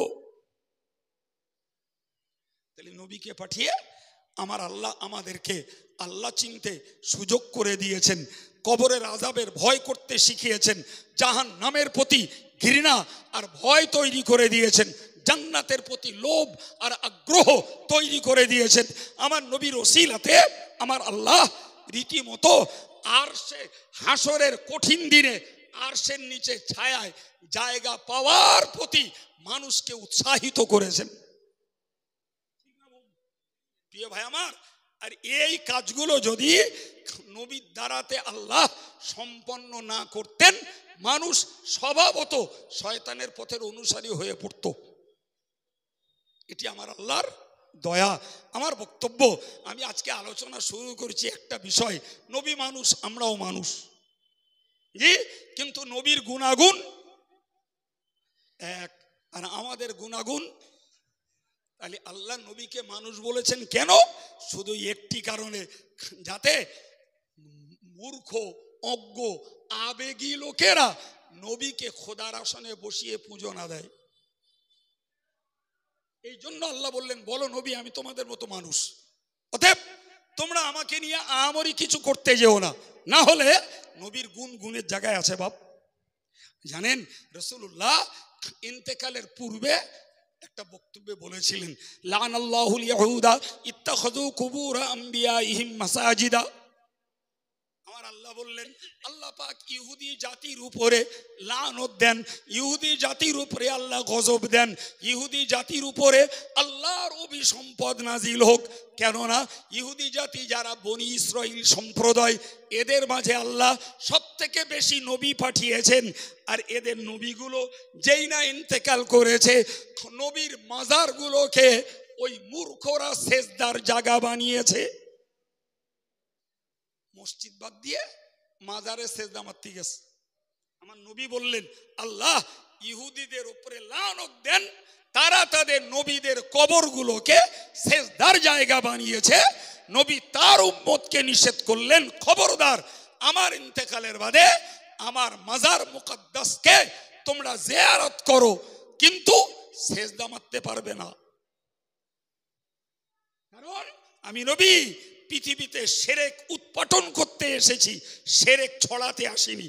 আমি নবী শিরকের পরিবর্তে তাওহীদকে প্রতিষ্ঠিত করতে এসেছি, কুফরির পরিবর্তে ঈমানকে প্রতিষ্ঠিত করতে এসেছি, বেদাতের পরিবর্তে সুন্নতকে প্রতিষ্ঠিত করতে এসেছি, বোধ চরিত্রের পরিবর্তে সৎ চরিত্র প্রতিষ্ঠা করতে এসেছি। একবার জোরে বলেন। সুতরাং আমি নবীর কবরকে কেন্দ্র করে জিয়ারত ছাড়া আর কিছুই করার তোমাদের অনুমতি নেই। প্রিয় ভাইরা আমার, আমার বক্তব্য, তাহলে নবী মানুষ আর আমরা মানুষ, এটা কি সমান মনে হচ্ছে বাপ? এই জোরে বলেন। নবীকে যদি এই বিশ্লেষণে, এই বিচারের ভিতর দিয়ে নবীকে যদি চিনি, ভাই বিশ্বাস করুন, ও নবীর কথা মেনে চলতে মানুষের মনের টান তৈরি হবে না? তৈরি হবে না? বলেন না বাবু। আমার নবীর ব্যাপারে আমার আল্লাহ বলেছেন, আন-নাবিয়্যু আওলা বিল মুমিনিনা মিন আনফুসিহিম। ওগো বিশ্ববাসী, তোমরা মনে রাখো, আমার নবী হলেন ঈমানদারদের জানের থেকেও আরো কাছের। সুবহানাল্লাহ বলবেন না? আচ্ছা বলেন না, আমাদের নিজের জীবনটা আমার কাছে প্রিয় কিনা? জোরে বলেন, আপনার জীবনটা আপনার কাছে প্রিয় কিনা? এত প্রিয় যদি কেউ যদি আপনাকে একটা চিমটি কাটে, সেটাও আপনি আমি কেউ মেনে নেই না। বলেন বলেন। চড় মারা তো দূরের কথা, কিল মারা তো দূরের কথা, আর হত্যাকাণ্ড তো দূরের কথা, একটা চিমটি কাটলেও, কারণ আমাদের জানের প্রতি আমাদের একটা দরদ আছে, চিমটি কাটলে লাগে। আচ্ছা বলেন তো বাবা, চিমটি কাটলে যার লাগে সেই লোকটা নিজে নামাজ না পড়ে জাহান্নামের উপযুক্ত হচ্ছে, সুদ খেয়ে জাহান্নামের উপযুক্ত হচ্ছে, গান শুনে জাহান্নামের উপযুক্ত হচ্ছে, মদ খেয়ে জাহান্নামের উপযুক্ত হচ্ছে, পরের ফাঁকিবাজি করে জাহান্নামের উপযুক্ত হচ্ছে, চিট ফান্ডের ব্যবসা করে জাহান্নামের উপযুক্ত হচ্ছে, গান শুনে জাহান্নামের উপযুক্ত হচ্ছে, গালিগালাজ করে মিথ্যা সমালোচনা করে জাহান্নামের উপযুক্ত হচ্ছে, চিত্ত বিনোদন করে জাহান্নামের উপযুক্ত হচ্ছে, বোনের ফারাজ ফাঁকি মেরে ভাইয়ের হক নষ্ট করে জাহান্নামের উপযুক্ত হচ্ছে। তাহলে জাহান্নামে খোদা না করুক যদি যায়, তাহলে তার গোটা দেহটা আগুনে পুড়বে না? পুড়বে না? পুড়বে না? তাহলে যে লোকটার কর্মদোষে তার গোটা দেহ জাহান্নামের আগুনে জ্বলবে, সেই লোকটা নিজেকে জাহান্নাম থেকে বাঁচানোর জন্য নিজের ইচ্ছায় চেষ্টা করছে না। বলেন, তাহলে বোঝা গেল যে ওর নিজের জানের উপরে ওর দরদ নাই, ওর নিজের জানের উপরে। সম্মানিত ভাইরা আমার, আমার নবী এখন মাজার মুকাদ্দাসে, তিনি হায়াতুন নবী, তিনি জিন্দা নবী। তার সম্পর্কে কিতাবে উল্লেখ করা হয়েছে, ইন্নাহু ইউআদ্দিনু ফিস সালাতি, কবরে তিনি আজান দেন, ওয়ুকিমু ইকামত দেন, ওয়ুসল্লি তিনি নামাজ পড়েন, ওয়ুরজাক এবং তাকে রেজেক দেয়া হয়। সবাই মিলে বলেন বাবু।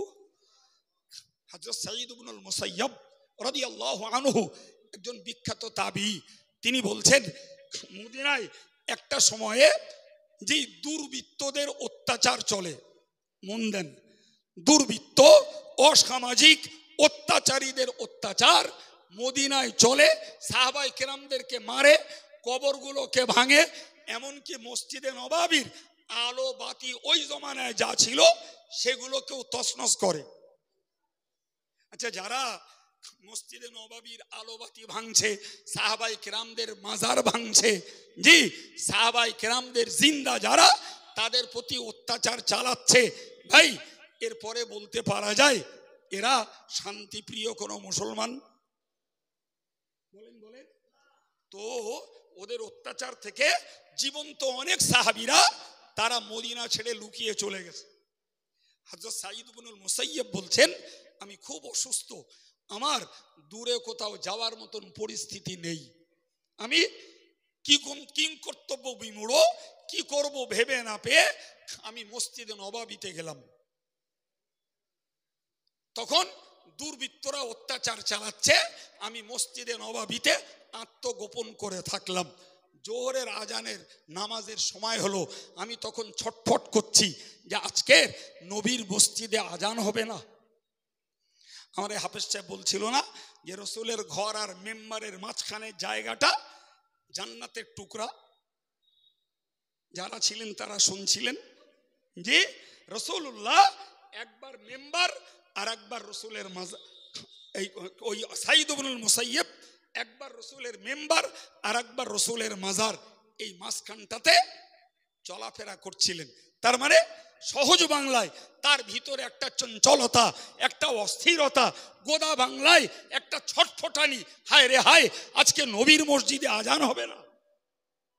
আমি দিলে দিতে পারি, কিন্তু আমি দিলেই শত্রুদের কানে আওয়াজ চলে যাবে, আমি অ্যাট্রাক্টেড হয়ে যাব, আক্রান্ত হব, শত্রুরা আমাকে ধরে নেবে। উনি বলছেন আমি এই অবস্থায় যখন চঞ্চল, হঠাৎ করে মসজিদে নববীর জোহরের আজানের সময় হয়েছে, রাসূলুল্লাহর মসজিদের ভিতর থেকে, বাজার মুকাদ্দাস থেকে রীতিমতো আজান দেওয়া হলো। 1 নয়, 2 নয়, 3 নয়, 3 দিনে 3 5 15 ওয়াক্ত আজান রাসূলুল্লাহর মাজারে রাসূলুল্লাহ দিয়েছেন। আর আমি মসজিদে নববীতে 1,15,000 ওয়াক্ত নামাজ আদায় করেছি। বাবা, তাহলে রাসূল মাজার মুকাদ্দাসে মোরে মুর্দা না মোরে জিন্দা? তাড়াতাড়ি বলেন। জিন্দা, এটা আমাদের আকীদা। জি, এখন আমার বক্তব্য, ভাই আমাদের মতো উম্মতের আমলগুলোকে নবীর মাজার মুকাদ্দাসে পেশ করা হয়। ভালো করে খেয়াল করুন, নবীর মাজারে, নবীর কাছে আমাদের আমলগুলোকে পেশ করা হয়। যেমন একটা কথা শুনুন, হাদিস শরীফে এসেছে, ইন্না লিল্লাহি মালাইকাতান সাইয়্যাহিনা ফিল আরদি। জি ভাই, রাসূল বলেছেন আল্লাহ পাকের কিছু ভ্রাম্যমান ফেরেশতা রয়েছে। ভ্রাম্যমান মানে একদম সহজ বাংলায় ঘুরঘুর করা ফেরেশতা। তাদের কাজ হলো ঘুরে ঘুরে বেড়ানো আর কালেকশন করা। কিসের কালেকশন? কারা নবীর প্রতি দরুদ পড়ছে, কারা নবীর প্রতি সালাম পড়ছে। সুবহানাল্লাহ বলেন। আরে এই দরুদ আর সালামটাকে পৌঁছে দেয় রাসূলুল্লাহর মাজার মুকদ্দাসে। এখন এখানে রাত 10টা বাজতে চললো, আমেরিকায় এখন সকাল 10টা। জি, বিভিন্ন পৃথিবীর টাইম টেবিল খুললে দেখা যাবে কোথাও রাত 8টা। জি, সৌদিতে সবে সন্ধ্যা হলো, সন্ধ্যা 7:30 ইত্যাদি। তার মানে বুঝতে পারা যায় সারা পৃথিবীর কোথাও না কোথাও ইবাদত, আমল, নামাজ, জিকির, তাসবিহ চলতে আছে। সুবহানাল্লাহ। জি, আর ফেরেশতারা ওইগুলোকে বয়ে রাসূলের মাজারে পৌঁছে দিচ্ছেন। আর আমার নবী বলছেন আমার কাছে যখন উম্মতের পক্ষ থেকে দরুদ সালাম পৌঁছানো হয়, ও আনা আরুদ্দু আলাইহি, আমি তাদের দরুদ সালামের জবাব দিয়ে থাকি। এবার বুঝুন আমাদের এই উম্মতের আমালকে ফেরেশতারা নবীর দরবারে হাজির করেন। আল্লাহ পাক নবী বলেছেন আমি যখন দেখব আমার উম্মতের নেক আমলের পরিমাণ বেশি, তখন আমি আল্লাহর শুকরিয়া আদায় করব, আল্লাহর কৃতজ্ঞতা প্রকাশ করব, আল্লাহ পাকের গুণগান গাইব। কিন্তু যখন দেখব আমার উম্মতের পাপের পরিমাণ বেশি, আমি আমার মাজার মুকদ্দাস থেকে ওই পাপিষ্ট উম্মতের জন্য আল্লাহর কাছে ক্ষমা চাইব। আর একটু জোরে। ওই পর্যন্ত মনে রেখে আবার একটা কথা বলুন, ছেলে নামাজ পড়ে না, কটা বাপ হাত তুলে আল্লাহরে বলেছে আল্লাহ তুমি আমার বাচ্চাটার নামাজি বানাও। আল্লাহ যদি তুমি আমার দোয়া ওর জন্য কবুল নাই করো খোদা, অন্তত ওর নামাজ না পড়ার গোনাগুলোকে মাফ করে দাও। আল্লাহ ওকে অন্তত জাহান্নাম থেকে বাঁচাও। আমাকে বলতে হবে না বাবা, আপনার বিবেককে জিজ্ঞাসা করুন। স্ত্রী নামাজ পড়ে না, অ্যাডাল্ট মেয়ে নামাজ পড়ে না, ছেলে নামাজ পড়ে না, ছেলে তাস খেলে, জুয়া খেলে, ছেলে 5টা হারামের কাজে লিপ্ত। আমি একজন যোগ্য বয়স্ক এবং দায়িত্বশীল বাপ, আমার ছেলের জন্য আমি আল্লাহর কাছে তার হেদায়েতের জন্য দোয়া করেছি কজন, তার জাহান্নাম থেকে বাঁচানোর জন্য দোয়া করেছি কজন। আর আমার নবী কবরে শুয়ে পাপিষ্ট উম্মতের জন্য ক্ষমা চাইছেন। এবার বলুন কোরআনের ওই বক্তব্য যে ইমানদারের নিজের জান তার কাছে যত না প্রিয়, তার যত না কাছের, আমার নবী ইমানদারের তার থেকেও আরো বেশি কাছে। এ নিজে জাহান্নামে জ্বলবে, ওর ভিতরে ভয় ডর চিন্তা নাই, ওর বাপের নাই, ওর মান নাই, আর আমার নবী ক্ষমা চেয়েছে।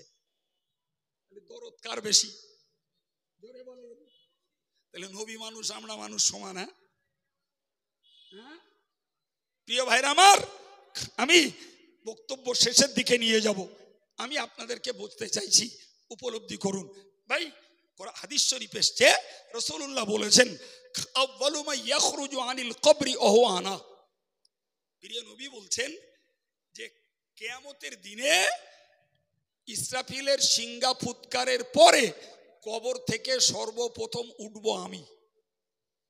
কে উঠবে? জোরে বলেন। নবী। হুজুর বলছেন আমি সর্বপ্রথম উঠব এবং আউয়ালু মা ইয়াদখুলুল জান্নাতা হুয়া আনা, আমি সর্বপ্রথম জান্নাতে প্রবেশ করব। তাও সুবহানাল্লাহ বলতি আর একটু জোরে বলেন। আমি প্রথম জান্নাতে যাব, জান্নাতটাকে পরিদর্শন করব। পরিদর্শন করার পরে আমি হাসরের ময়দানে আসব। ভাই হাসরের ময়দানে আসবেন, বিচার হয়ে যাবে। বিচারে জান্নাতীরা জান্নাতে, জাহান্নামীরা জাহান্নামে যাবে। আমার নবী বলছেন আরেকটা হাদিসে আনা আখিরু মান ইয়াদখুলুল জান্নাত ওহু আনা। হুজুর বলেছেন আমি সর্বশেষ জান্নাতি। কি বলেছেন? আগের হাদিসে কি বলেছে? সবার আগে জান্নাতি। ওইটা ছিল পরিদর্শন করা, ওটা কি ছিল? আর সর্বশেষ জান্নাতি যখন রসুল, এটা হবে তার স্থায়ী অবস্থান। এখন সর্বশেষ কেন যাবেন? প্রিয় ভাইরা আমার, এই যুবকেরা মনে রাখুন, ওই সেই নবী, যে নবী সবার শেষে জান্নাতে যাবেন, তার একান্ত কারণ হুজুর বলেছেন, খুব ভালো করে খেয়াল রাখুন, লিকুল্লি নাবিয়্যিন দাওয়াতুম মুস্তাজাবা। আল্লাহু আকবার। নবী বলেছেন প্রত্যেকটা নবীর জন্য আল্লাহ পাক অফার দিয়েছেন যে তার একটা করে দোয়া আল্লাহর কাছে অবশ্যই কবুল হবে। সুবহানাল্লাহ বলবেন না? এটা আল্লাহর পক্ষ থেকে নবীদের জন্য একটা স্পেশালিটি, বুঝতে পারেননি? জি, আমার দেশের সরকারের নিয়ম জানেন না, এমএলএ এমপিদের একটা খাস কোটা থাকে, থাকে না? থাকে না? জি, ওটা খরচের পাওয়ার তাদের, যেখানে করবে করবে, ওখানে সরকারের কৈফিয়ত দিতে হবে না। আমার আল্লাহ প্রত্যেকটা নবীকে একটা দোয়া কবুল করার স্পেশাল পাওয়ার দিয়েছেন। সুবহানাল্লাহ। আমার নবী বলছেন যে আমি ছাড়া প্রত্যেকটা নবী সেই দোয়াকে দুনিয়ায় কাজে লাগিয়ে ফেলেছে। কি বলেছে বলেন বাবা? প্রত্যেকটা নবী দুনিয়ায় কাজে লাগিয়েছে। আমার নবী বলছেন অখতাবাতু দাওয়াতি, আমি আমার দোয়াটাকে স্টকে রেখে দিয়েছি। সুবহানাল্লাহ বলেন। কি করেছেন উনি? স্টকে রেখেছেন। কি করবেন? আমার রাসূল বলছেন আমার দোয়াটাকে আমি স্টকে রেখেছি, কিয়ামতের কঠিন দিবসে ওই দোয়াটাকে আমার উম্মতের সুপারিশের জন্য আল্লাহর কাছে আমি কাজে লাগাবো।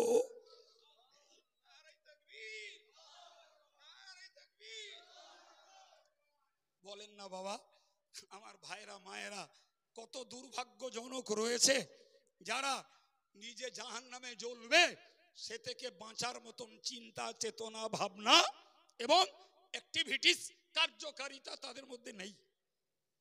ওই ইমাম সাহেব হজ করুক, আব্দুল কাইয়ুম করুক, আর ওপারের থেকে 1.5 লাখ টাকা একটা উড়িয়ে আনুক, যেদা পাচ্ছে বলে দেখ, যেদা আমার যা করার তা আমি করব।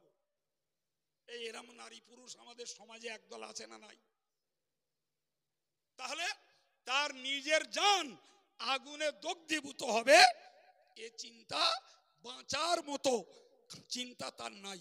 এক নাম্বার 2, বাপ যদি নেককার হয়, বিচারন্তে যদি আব্বা জান্নাতে যায়, মা যদি নেককারিনী হয়, তিনিও যদি বিচারন্তে জান্নাতে যান, তার কলিজার টুকরা আদরের দুলাল ছেলেটা আর আদরের দুলালি কলিজার টুকরি কন্যাটা যদি জাহান্নামে যায়, বাপ মার মনে উঠবে না, একবার ওদের নিয়ে টেনশনও জাগবে না, এরা জান্নাতে আরাম করবে। এই বুঝতে পারেননি বাবু? বাপ জান্নাতে, মা জান্নাতে, বাপ আর মায়ের ছেলে আর মেয়েটা জাহান্নামে। বাপের কাছে কোনো খবরও নেই, স্মরণও নেই, এবং তারা জাহান্নামে জ্বলছে কি জান্নাতে গেছে এ কথা জান্নাতীদের একবার মনেও উঠবে না। তার মানে এই অপরাধী লোকগুলো নিজের ভাবনা নিজে ভাবলো না, ওর বাপ ভাবলো না, ওর মা ভাবলো না, আর আমার নবী বিচারের পরেও জান্নাতে যাবেন না যতক্ষণ পর্যন্ত ওই দোয়া করে পাপিষ্ট জাহান্নামের জেল খাটা উম্মতকে জাহান্নাম থেকে বাঁচিয়ে জান্নাতে না নিয়ে যাবেন। আল্লাহু আকবার। এবার বলেন না বাপ, নবী মানুষ আর আমরা মানুষ এক না আলাদা? জি, নবীকে মূল্যায়ন করুন। বিশ্বাস করুন আমি একটা দিকের একটু ব্যাখ্যা দিয়েছি। জি ভাই, অটোমেটিক্যালি 2.25 ঘন্টা হয়ে গেছে। আমি যদি আর এক সাইডের ব্যাখ্যা দিই এখনো আবার 2 ঘন্টা লাগবে, আর এক সাইডের ব্যাখ্যা দিই যা একটু আধ জানি তাতে আবার 2 ঘন্টা লাগবে, শুধু নবী মানুষ কিনা এটা বুঝতে। জি, তাহলে অবয়বে, অঙ্গ প্রত্যঙ্গে এবং সাধারণ চাল চলনে নবী মানুষ, কিন্তু পৃথিবীর মানুষগুলোর গুণ ছাড়া নবী আলাদা ভিন্ন রকমের আর এক গুণের মানুষ, যে গুণের সঙ্গে পৃথিবীর কোনো নেতা মন্ত্রী ঋষি মনি ঋষি ঐতিহাসিক ভৌগোলিক বৈজ্ঞানিক মুখ্যমন্ত্রী প্রধানমন্ত্রী রাষ্ট্রনেতা কারোর কোনো মিল আমার নবীর সঙ্গে নাই। জি ভাই, আমার ইমানদার মুসলমান ভাইয়েরা, মুরব্বীরা, মায়েরা, নবীকে নিয়ে এরকম সুস্পষ্ট বিচার বিশ্লেষণ চর্চা যখন করবেন, স্বাভাবিকভাবে মন হবে যে এ নবীকে আমাদের মেনে চলা উচিত। এ নবীর জন্মের মাস এলে একটু খুশি হওয়া উচিত। এ নবীর জন্মকে কেন্দ্র করে রোজা রাখা, এ নবীর জন্মকে কেন্দ্র করে কিছু দান সৎকা করা, এ নবীর জন্মকে কেন্দ্র করে আমাদের কিছু জানা বোঝা করা, সত্যই ইমানদারের ভিতরে একটা আলাদা টান আসবে। জি, কিন্তু তার মৌলিকটা তো, গোড়ারটা তো আগে জানতে হবে, তারপরে তো নবীকে জানতে আগ্রহ তৈরি হবে। বাবা প্রিয় ভাইরা আমার, আমি আপনাদের কাছে বিনয়ের সঙ্গে বলতে চাইছি যে মনে রাখবো একটা কথা মনে রাখবো। ওই যে বলেছি যে নবী তার মাজার মুকদ্দাসে পাপিষ্ট উম্মতের জন্য ক্ষমা চাইছেন, বলেছি না বাপ? যে ক্ষমা আমি আমার জন্য চাইনি, আমার বাপ চাইনি, আমার মা চাইনি, আমার গোষ্ঠীর কেউ আমার জন্য নাজাত চাইনি, আমার নবী চাইছেন। তাহলে বুঝতে হবে আমার বাপ মা, আমার পরিবারের অন্যদের আমার প্রতি যে দরদ, আমার নবীর দরদ তার থেকে অনেক বেশি। আমি একটা সাধারণ কথা বলে ছাড়ছি বাবু ভাই, মনে করুন এখানকার মেম্বার সাহেব যিনি XYZ যে দলের হোক, ওটা আমার আলোচ্য বিষয় নয়। মেম্বার সাহেব পঞ্চায়েতে যায় আর যে প্রধানের বলে, প্রধান সাহেব আমাদের এই খালেক না আমাদের দলের হয়ে খুব খাটে, এবার নারকেল গাছ দিলে ওর 10টা দিতে হবে। কার কাছে বলে? প্রধান সাহেবের কাছে। আবার 2-4 মাস গেল, জি প্রধান সাহেব মেম্বার সাহেব আবার একদিন বলে, প্রধান সাহেব আমাদের এই খালেক না একদম জান দে আমাদের জন্য লড়াই করে, এবারে ঘর এলি ওকে আগে একটা দিতে হবে। আবার 2-4 মাস যায়, মেম্বার আবার একদিন প্রধানের বলে, মেম্বার সাহেব আমাদের এই খালেক না ওর খাটনির শেষ নেই, এবারে যখন বীজ গম বীজ ধান আসবে ওরে আগে দিতে হবে। তো গেল, আবার 2-4 মাস গেল, আবার মেম্বার একদিন বলছে, প্রধান সাহেব আমাদের খালেক না সত্যি ওর খাটনির কোনো আমাদের দলের জন্য তুলনা নেই, এবার একটা লোন ওর করে দিতেই হবে। প্রধান খালেক শুনে শুনে প্রধানের বিরক্তি এসে গেছে। প্রধান বলছে, আচ্ছা মেম্বার তুমি তো যতবার আসো ততবার খালেক করো, সে খালেক তো একবারও আমার কাছে কোনোদিন বলে না। বলবে না এটা যুক্তি না অযুক্তি?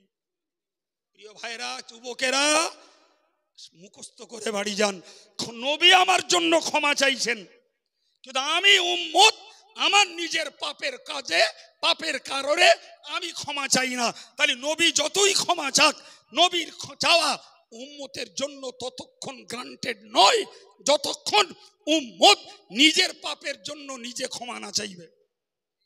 এটা যেন মনে না হয় যে কাইম সাহেবের কাছে একটা সুযোগ লাইন একটা পেয়েছি, আমরা পাপ করে যাই আর নবী ক্ষমা চেয়ে যাক। না বাবা, অতটা তেলের মতন ভাবলে হবে না। নবীর ক্ষমা চাওয়াটা অ্যাজ এ রিকমেন্ড, জি সুপারিশ হিসাবে আল্লাহর কাছে আপনার জন্য আমার জন্য তখন কবুল হবে যখন আমি নিজে পাপের দায় স্বীকার করে আল্লাহর কাছে ক্ষমা চাইব। নবীরটা তখন সুপারিশ হিসাবে আমাদের জন্য কার্যকর হবে। জি প্রিয় ভাইরা আমার, আমি আগেই বলেছি নবী দিবসের জন্য এই মসজিদে কখনো আমি আহুত আমন্ত্রিত হইনি, আজকে হয়েছি। আল্লাহর উপরে ভরসা করে কথা শুরু করেছি, তিনি যেটা ভালো মনে করেছেন আমাকে দিয়ে আপনাদের মতো সজাগ সচেতন জ্ঞানী গুণী শ্রোতাদের কাছে কিছু কথা আল্লাহ বলিয়েছেন।